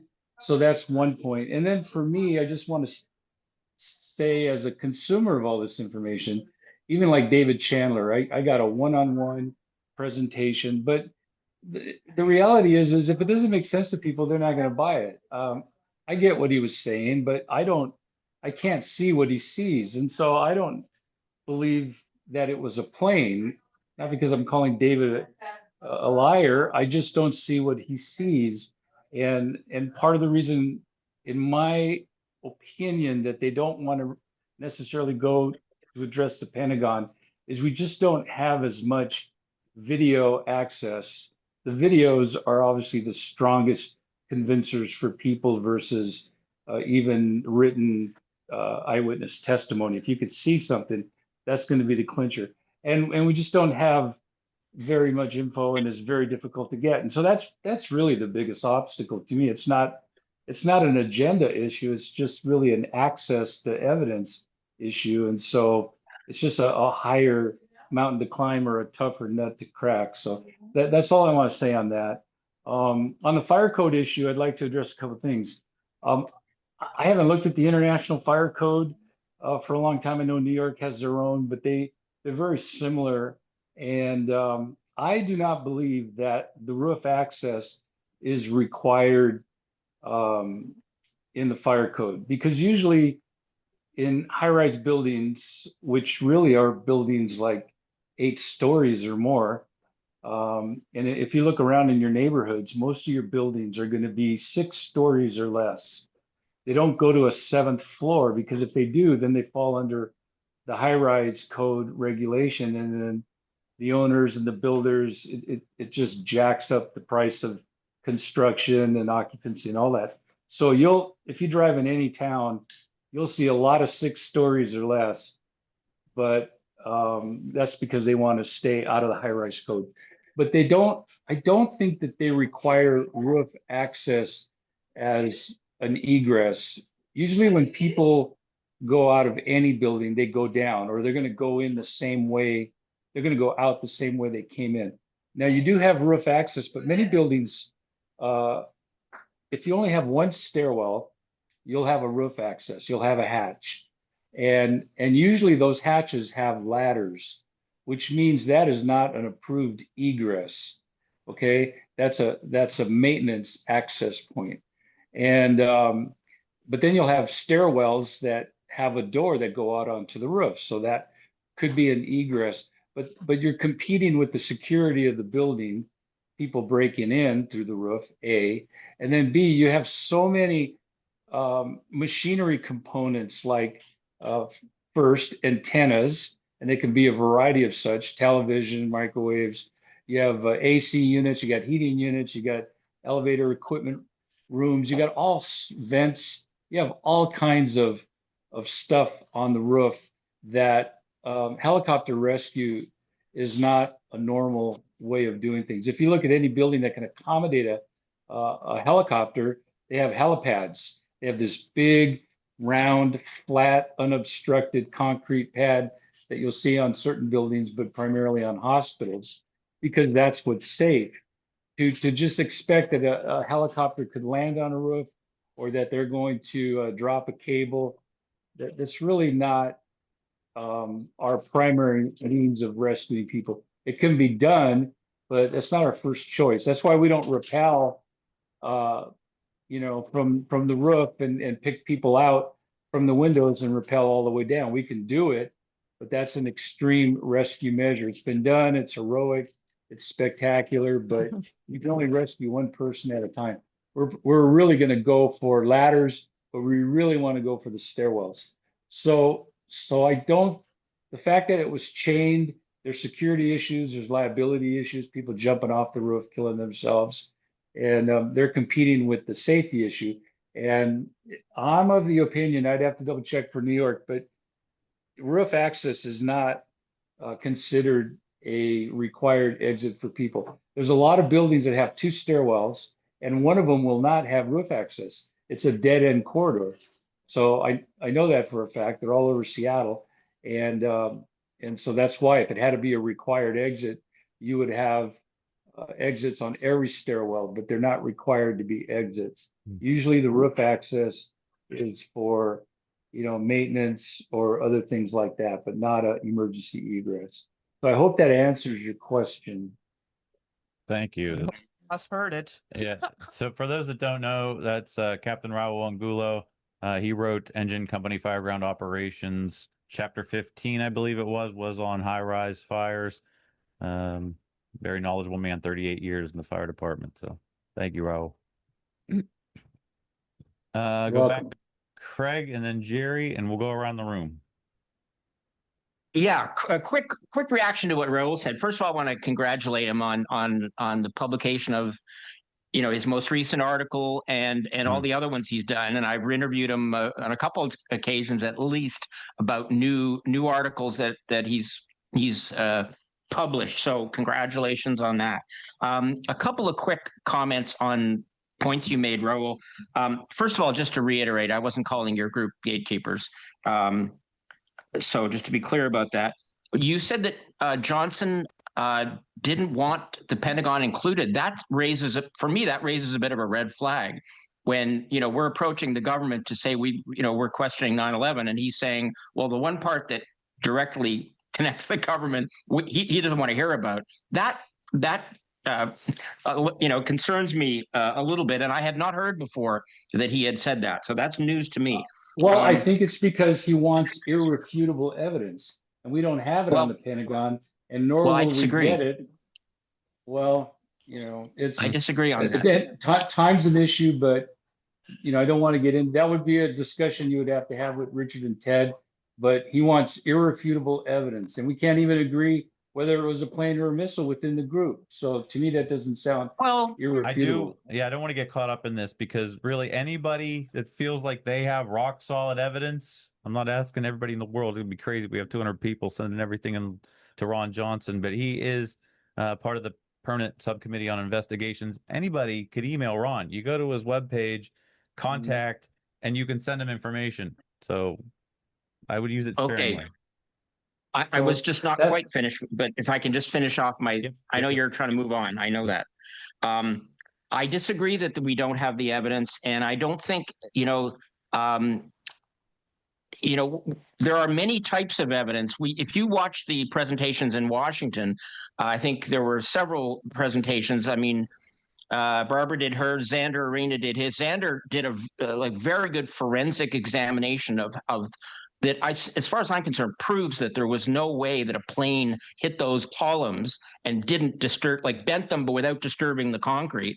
He also has proven that the image in the video is not long enough to be a 757. That's irrefutable. And so we have a very strong case, and so I would disagree.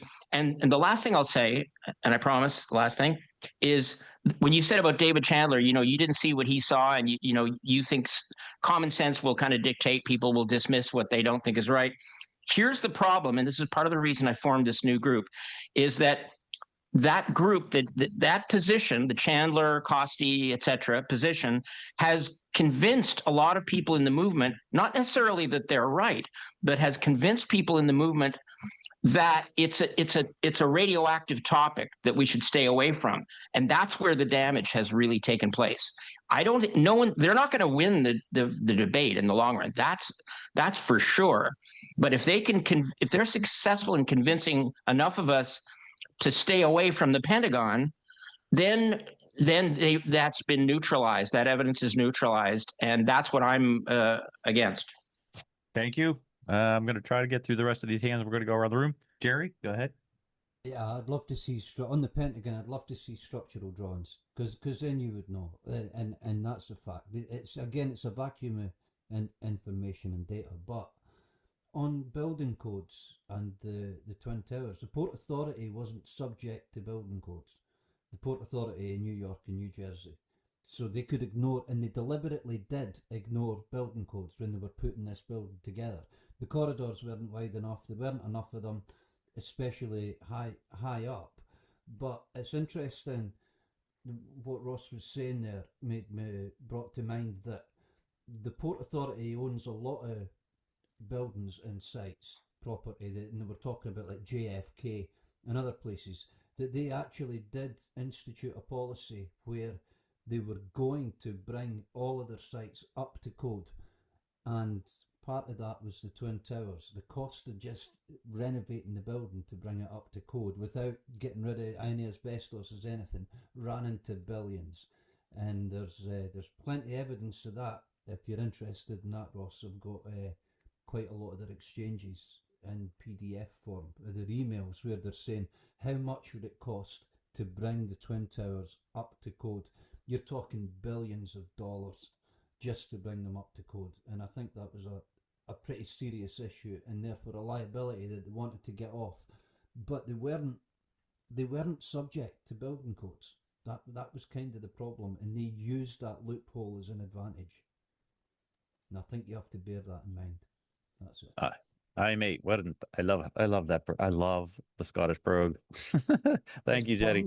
It's Burns night tonight, by the way. Yeah, where we celebrate Robbie Burns, who wrote Auld Lang Syne, our national poet. Just right on. So get some haggis, then you.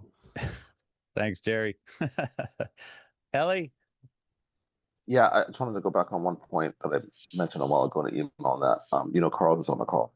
He got a shout out from Ron Johnson simply because he went to Ron's office or ran to him in Washington and talked to him. He had no coalition behind him. He had he didn't have anything behind him besides his own voice. So if he could get a shout out from Ron Johnson on essentially national TV, then I think anybody else who wants to get his attention can do the same. And that's why I say I agree with the point that Richard, Ted, none of these people are gatekeepers. Right. It's you want him, you can go get him. All you have to do is make further effort. And obviously you have a coalition behind you now that hopefully will make it easier so you guys can execute on a plan like that. Thank you.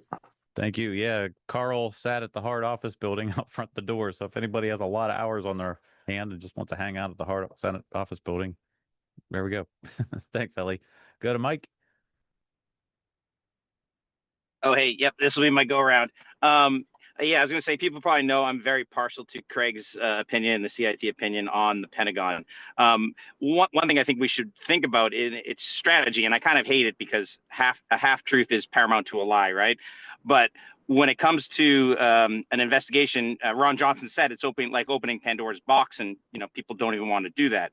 So kind of like Tucker Carlson, which at least advanced things, but hopefully he does more in time. This presentation to them, or to have them own it and run with it, I think when we start with the demolitions that are clear and all these other things, we can get to these deeper issues. But there is a weird if they think, okay, it's rogue people and it's other foreign actors, I think we can get people to dig in more. I think we all know people within the U.S. government were deeply, deeply involved. But I think that somewhat soft selling that, especially because there's dissension, even though I don't think there should be, and I do think we have very strong evidence. It might allow more people to go forward, and then I think the house of cards will fall down. So it's a weird half position, and I think none of us like to hedge or not say the full truth. But I think there is a weird strategy that might be at play dealing with the U.S. government. Yeah, if there's a hearing, getting our foot in the door will open up discovery and other things to be talked about. So that is a strategy. So thank you, Mike. Appreciate it. Thank you for kicking it off to go around the room. This is the part where we go around roughly 30 seconds each, and we can get this done by 7.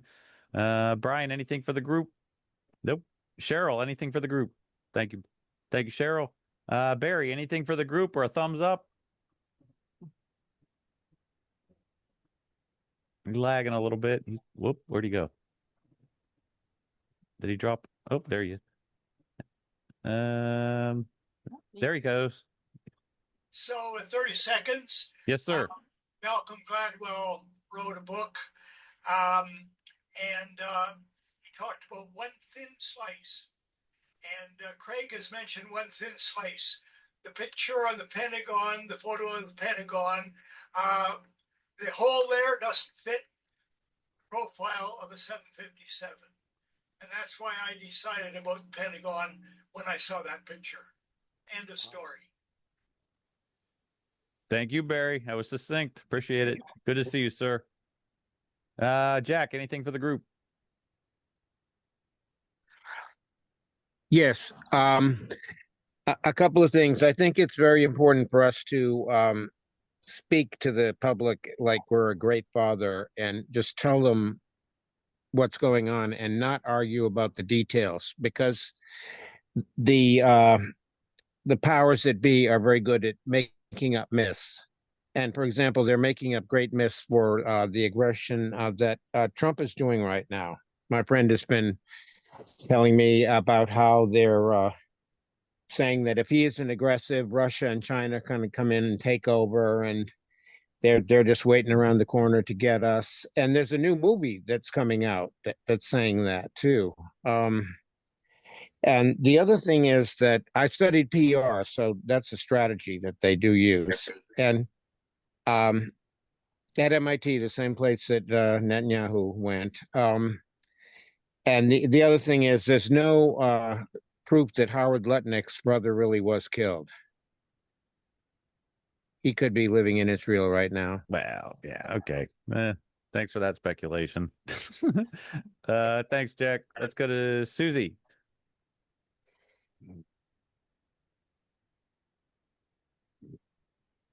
Who, me? I haven't called Susie Bonham Craig. Susie, not Susan. But since I got Susan, go ahead, Sue. Anything for the group? I'm there. Oh, there. Okay, we'll go to Susie first. Go ahead, Susie. Okay.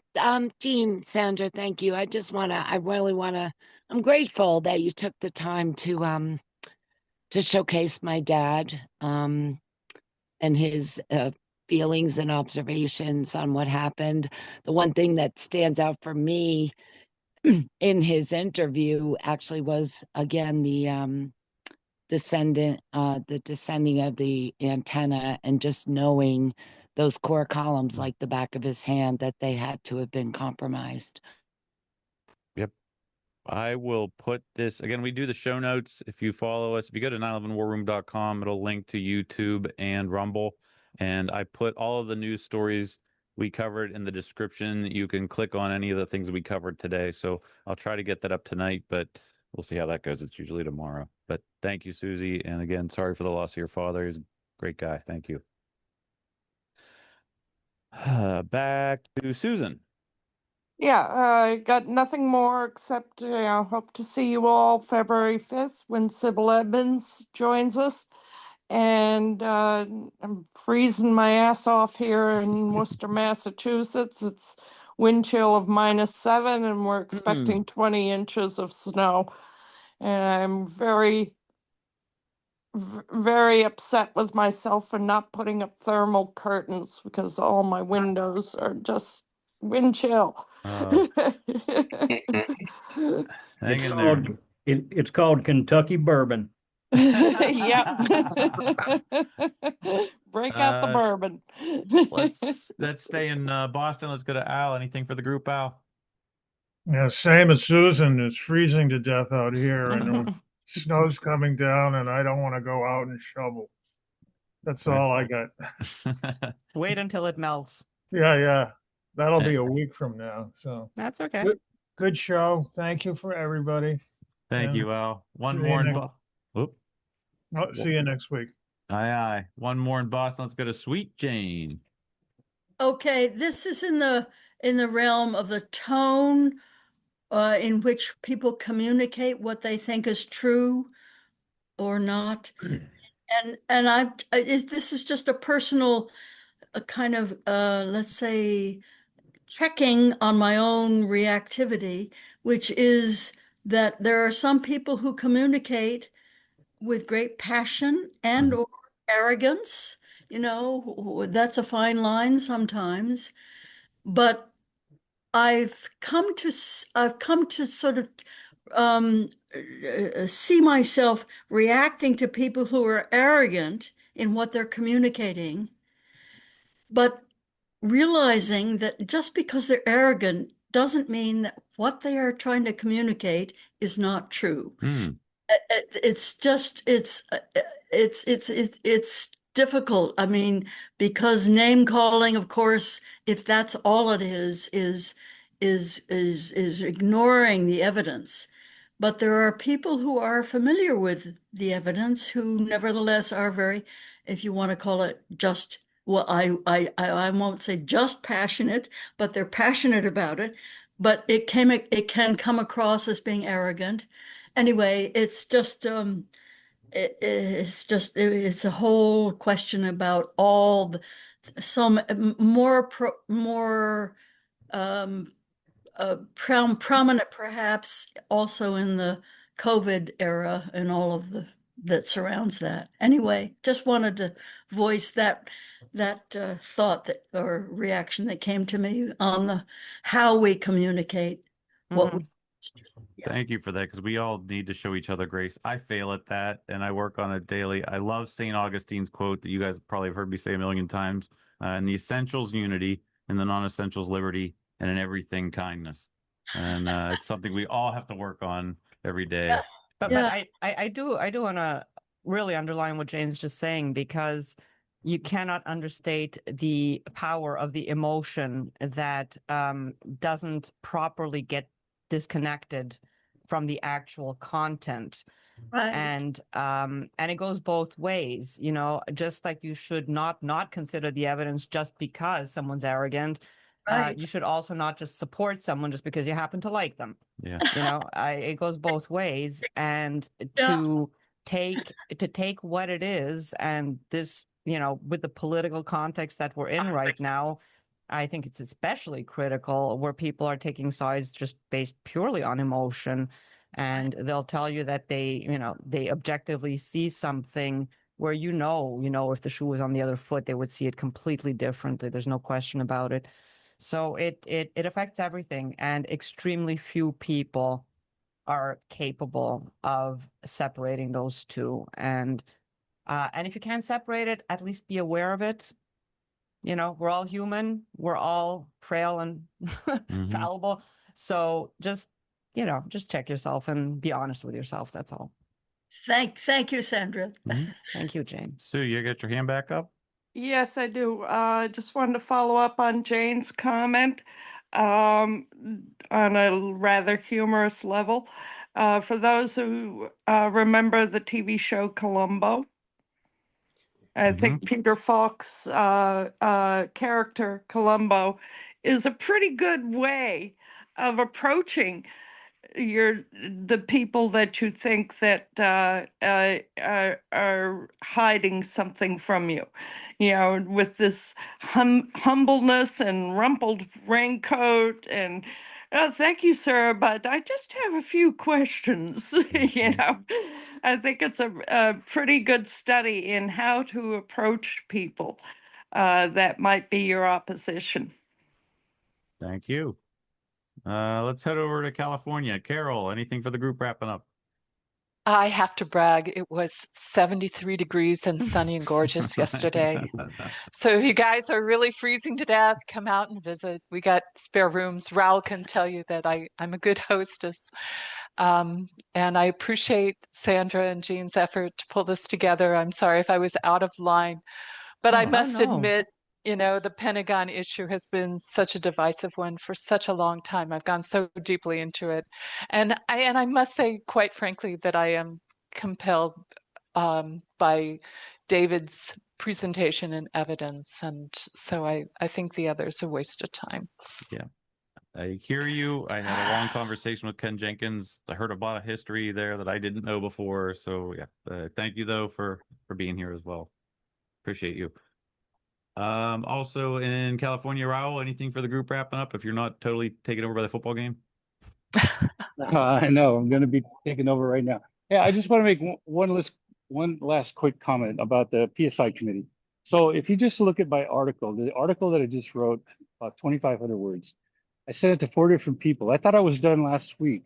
And then I get these changes from 4 different people that I have to keep changing.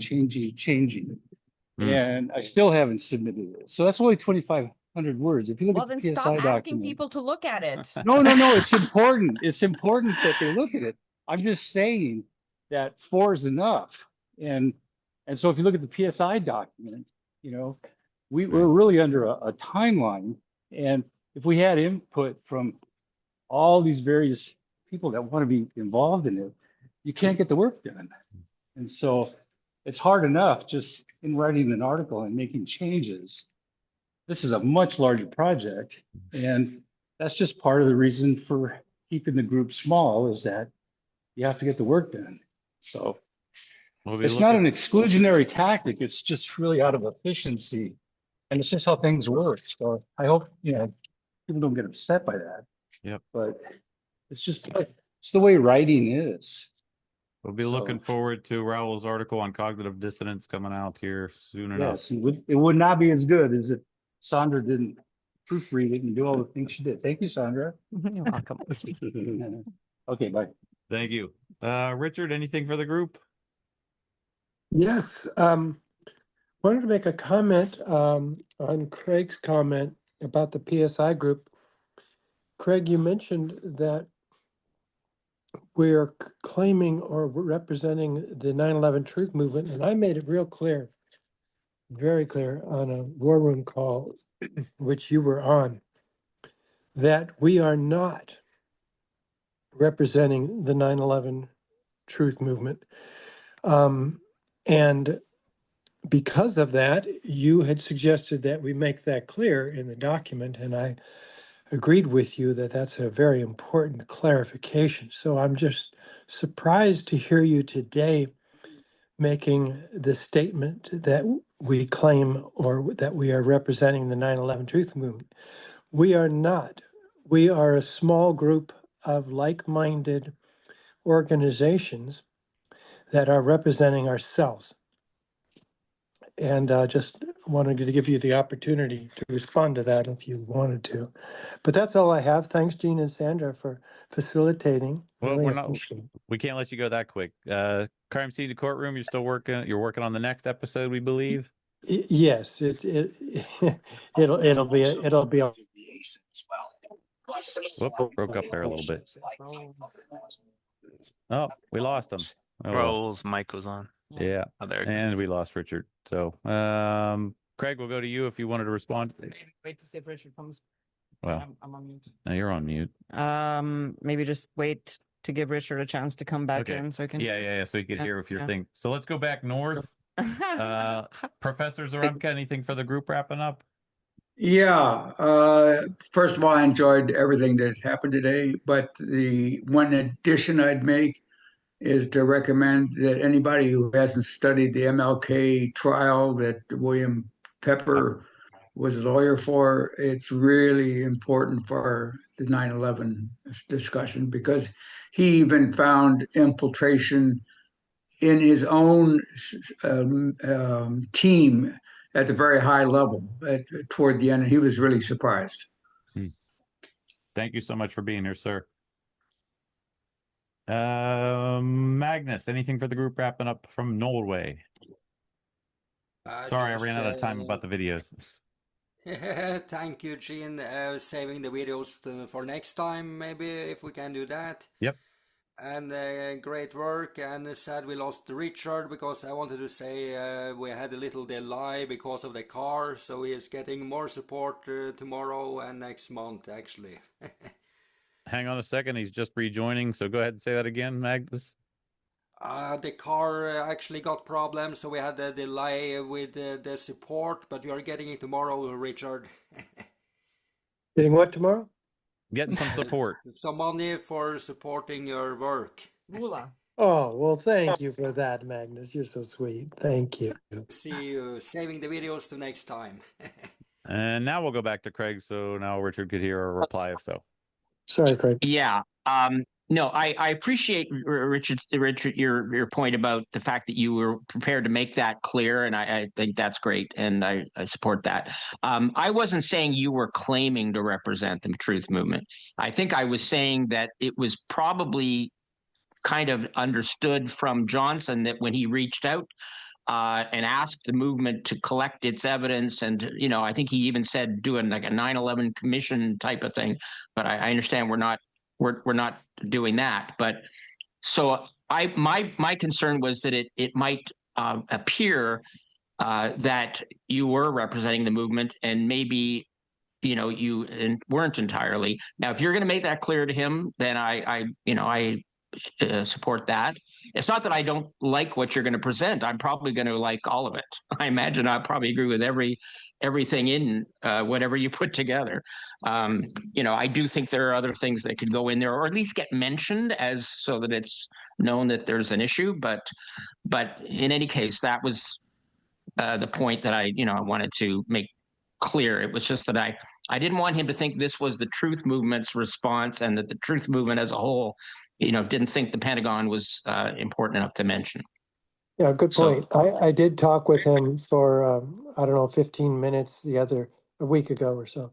And I was painfully clear with him that we don't want to do a 9/11 open commission, type thing, if you will, because of all the divergence in the 9/11 Truth Movement, of which we are only 3 organizations out of the many in it. So he was made very clear, and we will make that very clear in the report as well publicly. Okay, very, very good. I appreciate that. A couple other comments that I had been planning to make even before Richard raised that. One, I wanted to the Colombo thing, to Sue. I mentioned this on the Boston call already, so she'll have heard me say this already. But I did write an article, a kind of satirical article for my blog. Well, it was actually for Truth and Shadows, and then I reproduced it in my Substack, Thought Crimes and Misdemeanors, that basically was Lieutenant Colombo investigating the Pentagon. And I actually am prouder of that article than I am most of the straight ahead evidence ones I've written. Like that one, I really enjoyed putting humor into it. So please check that out. The other thing I wanted to mention, Carol's comment was a bit disturbing to me. Not that she didn't agree with me, that's fine, but that she thought that because she supported the Chandler point of view, that what I was putting forward was a waste of time. I don't think that's a productive thing to say. It's a waste of time. I would love to know what she finds so compelling, and then she's welcome to, if she wants to offer that up, I'm happy to deal with it. And the last thing I'll say is that we have the 9/11 and other deep state crimes teleconference this Wednesday.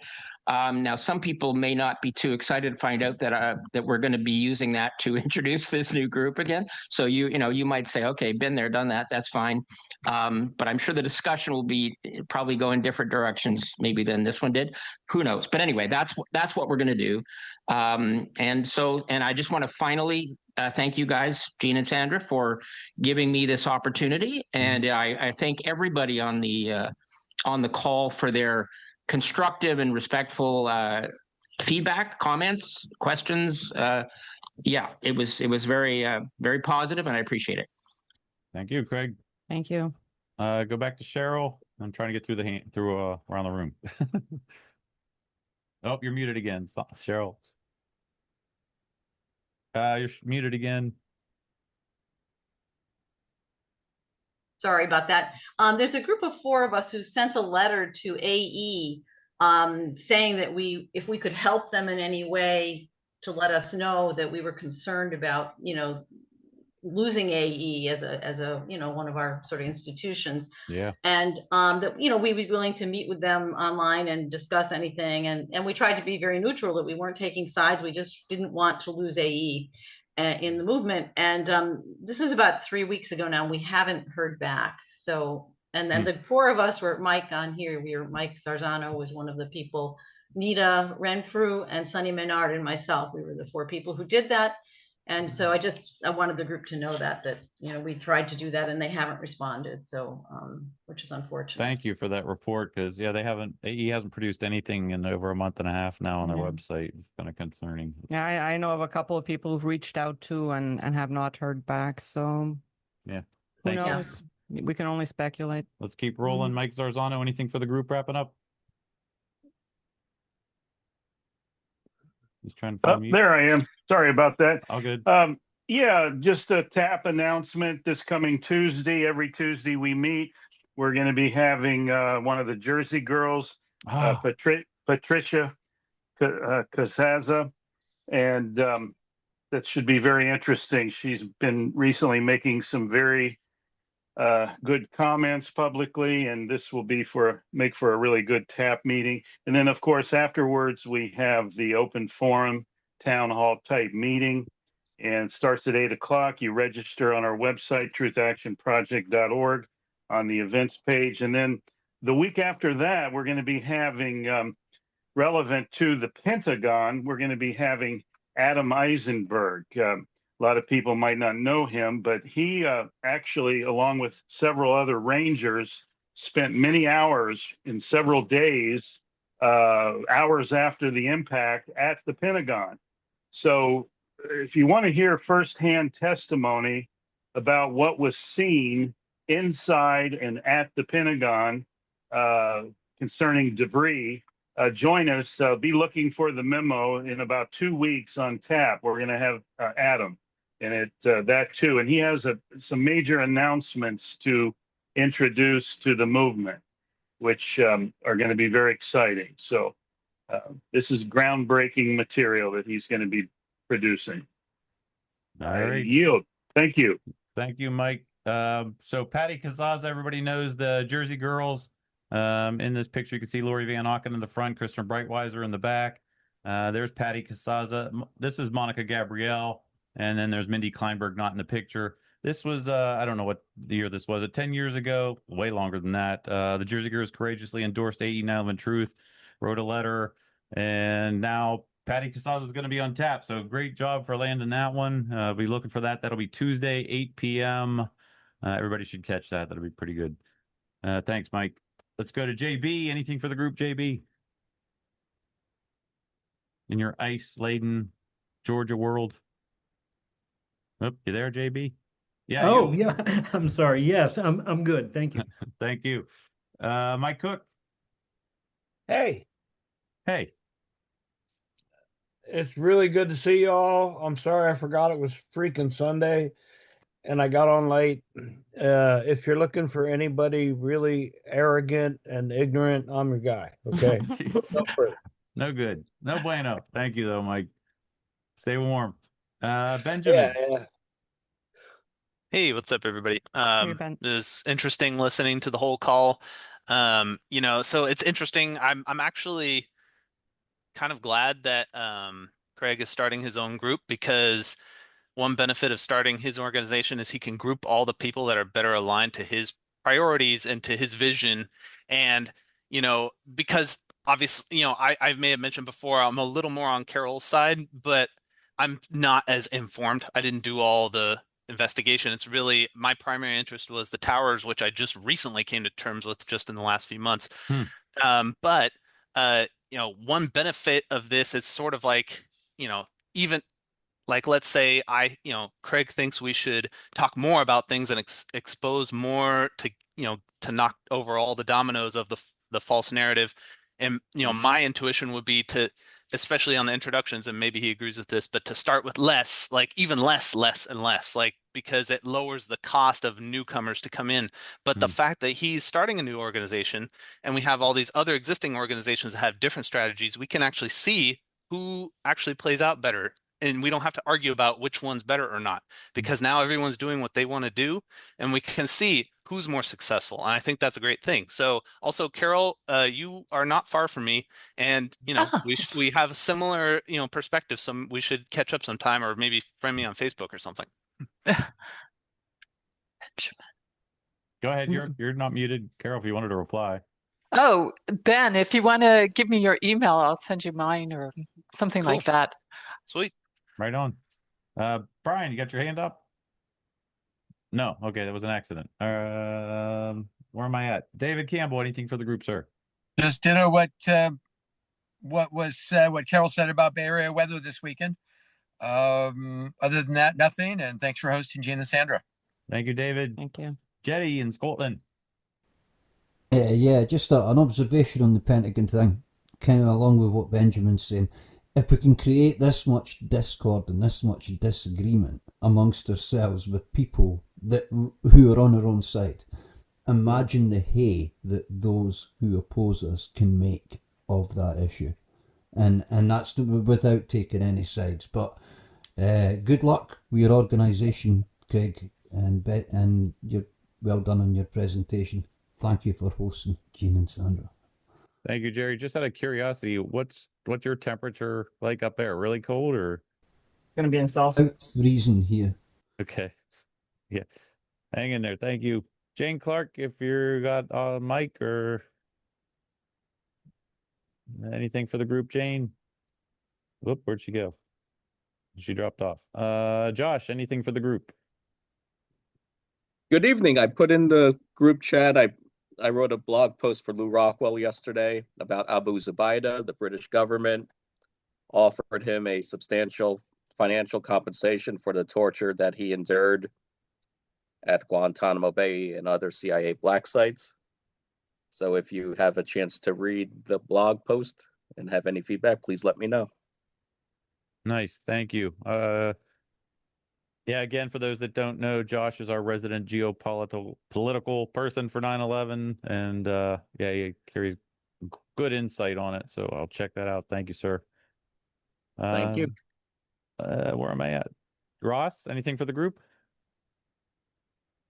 Yes, I wanted to mention, earlier, Sandra a couple weeks ago brought up, the evil people that had to be behind 9/11 and who they might be and how we might be able to characterize that. And I had mentioned at the time, well, it's the Illuminati, it's the Zionists and the Freemasons and the international bankers that make up the composition of the Illuminati.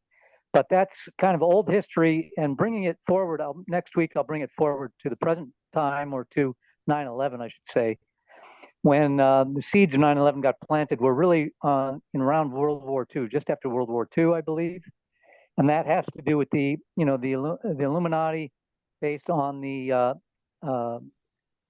Nazi industrialists. I don't know how many of you are, I'm sure most of you are familiar with who the Nazi industrialists were, but they were the ones that kind of got the ball rolling technically and of course financially to culminate in having two towers fall in 10 seconds 20 30 years later, 40 years later.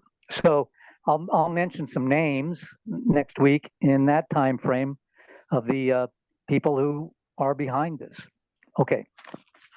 Ross took it to the 100,000-foot level. Thank you, Ross. World Trade Center 1 and 2, not 10 seconds, as John Cole showed the last 30 seconds. If anybody hasn't seen that video, last 30 seconds, fantastic by John Cole, PE. Thank you, Ross. Did you say that I had asked you that, or did I misunderstand? No, you had mentioned that, and then I followed up on it, that there had to be very, the evil people that hatched this program of 9/11 and all the other things that are going on in the world have to be very special people. And so I can't follow that up on you, but yeah. I honestly don't recall. I don't think that was me, because and especially I would never ever use the word evil. Yeah, I do not use the word evil. Yeah, I've never heard her say it. Oh, maybe you didn't use the word evil. I know it was you, but maybe you didn't. Yeah. Okay. So you didn't use the word evil. I'm not sure what you said, but expression of it, yeah. Really? I think it was 3 weeks ago. Anyway, but it was you. And I followed up on it, and I just said who the people really are that I think were behind it, and you were questioning who they were. I think. I don't know if you said Anyways, evil. doesn't matter. So I guess Yep. All right. Okay. Maybe I have Alzheimer's. I don't know. Thank you. Carl, anything for the group? Yes, I just put in chat. I also emailed you a link to a less than 1 minute statement by the new CEO of TikTok about use of the term Zionism. If you would share that now, it would be, I think, very insightful for everyone. That's great. Less than 1 minute. For anybody that wants to check it out on your own time. I'm trying to wrap the show up, but thank you very much. Bye-bye. Okay. Did I get everybody in the room? If I haven't, speak now or forever hold your peace. I think we're good. I think we're good. Sandra, anything? Nope. Just stay warm, stay indoors if you can. Don't drive if it's slippery and icy, and we'll see you in a week. And my lesson for the week that I've learned for myself is to not be personally invested in any argument. Don't make it my identity. Just try to remain calm. Try to be a calm observer, and just you be you. You do you, I'll do me, and we'll get along great. So thank you everybody for being here. The conversation. Gene, are you still working outdoors right now? Being in construction management, I probably am spending more time in the job trailer than I should be. We'll say that. All right. And he's got the day off tomorrow. So rock that job trailer. That's great. Have a good evening and a great week, everybody. Let's talk next time. Bye. Next time. Bye-bye. Have a great week. Before the tower started collapsing from the top, the antenna started to fall. And the antenna, of course, was over the middle of the elevator shafts. I'm very familiar with the interior structure that surrounded the elevator shafts and the accessibility which the elevator companies had 24/7.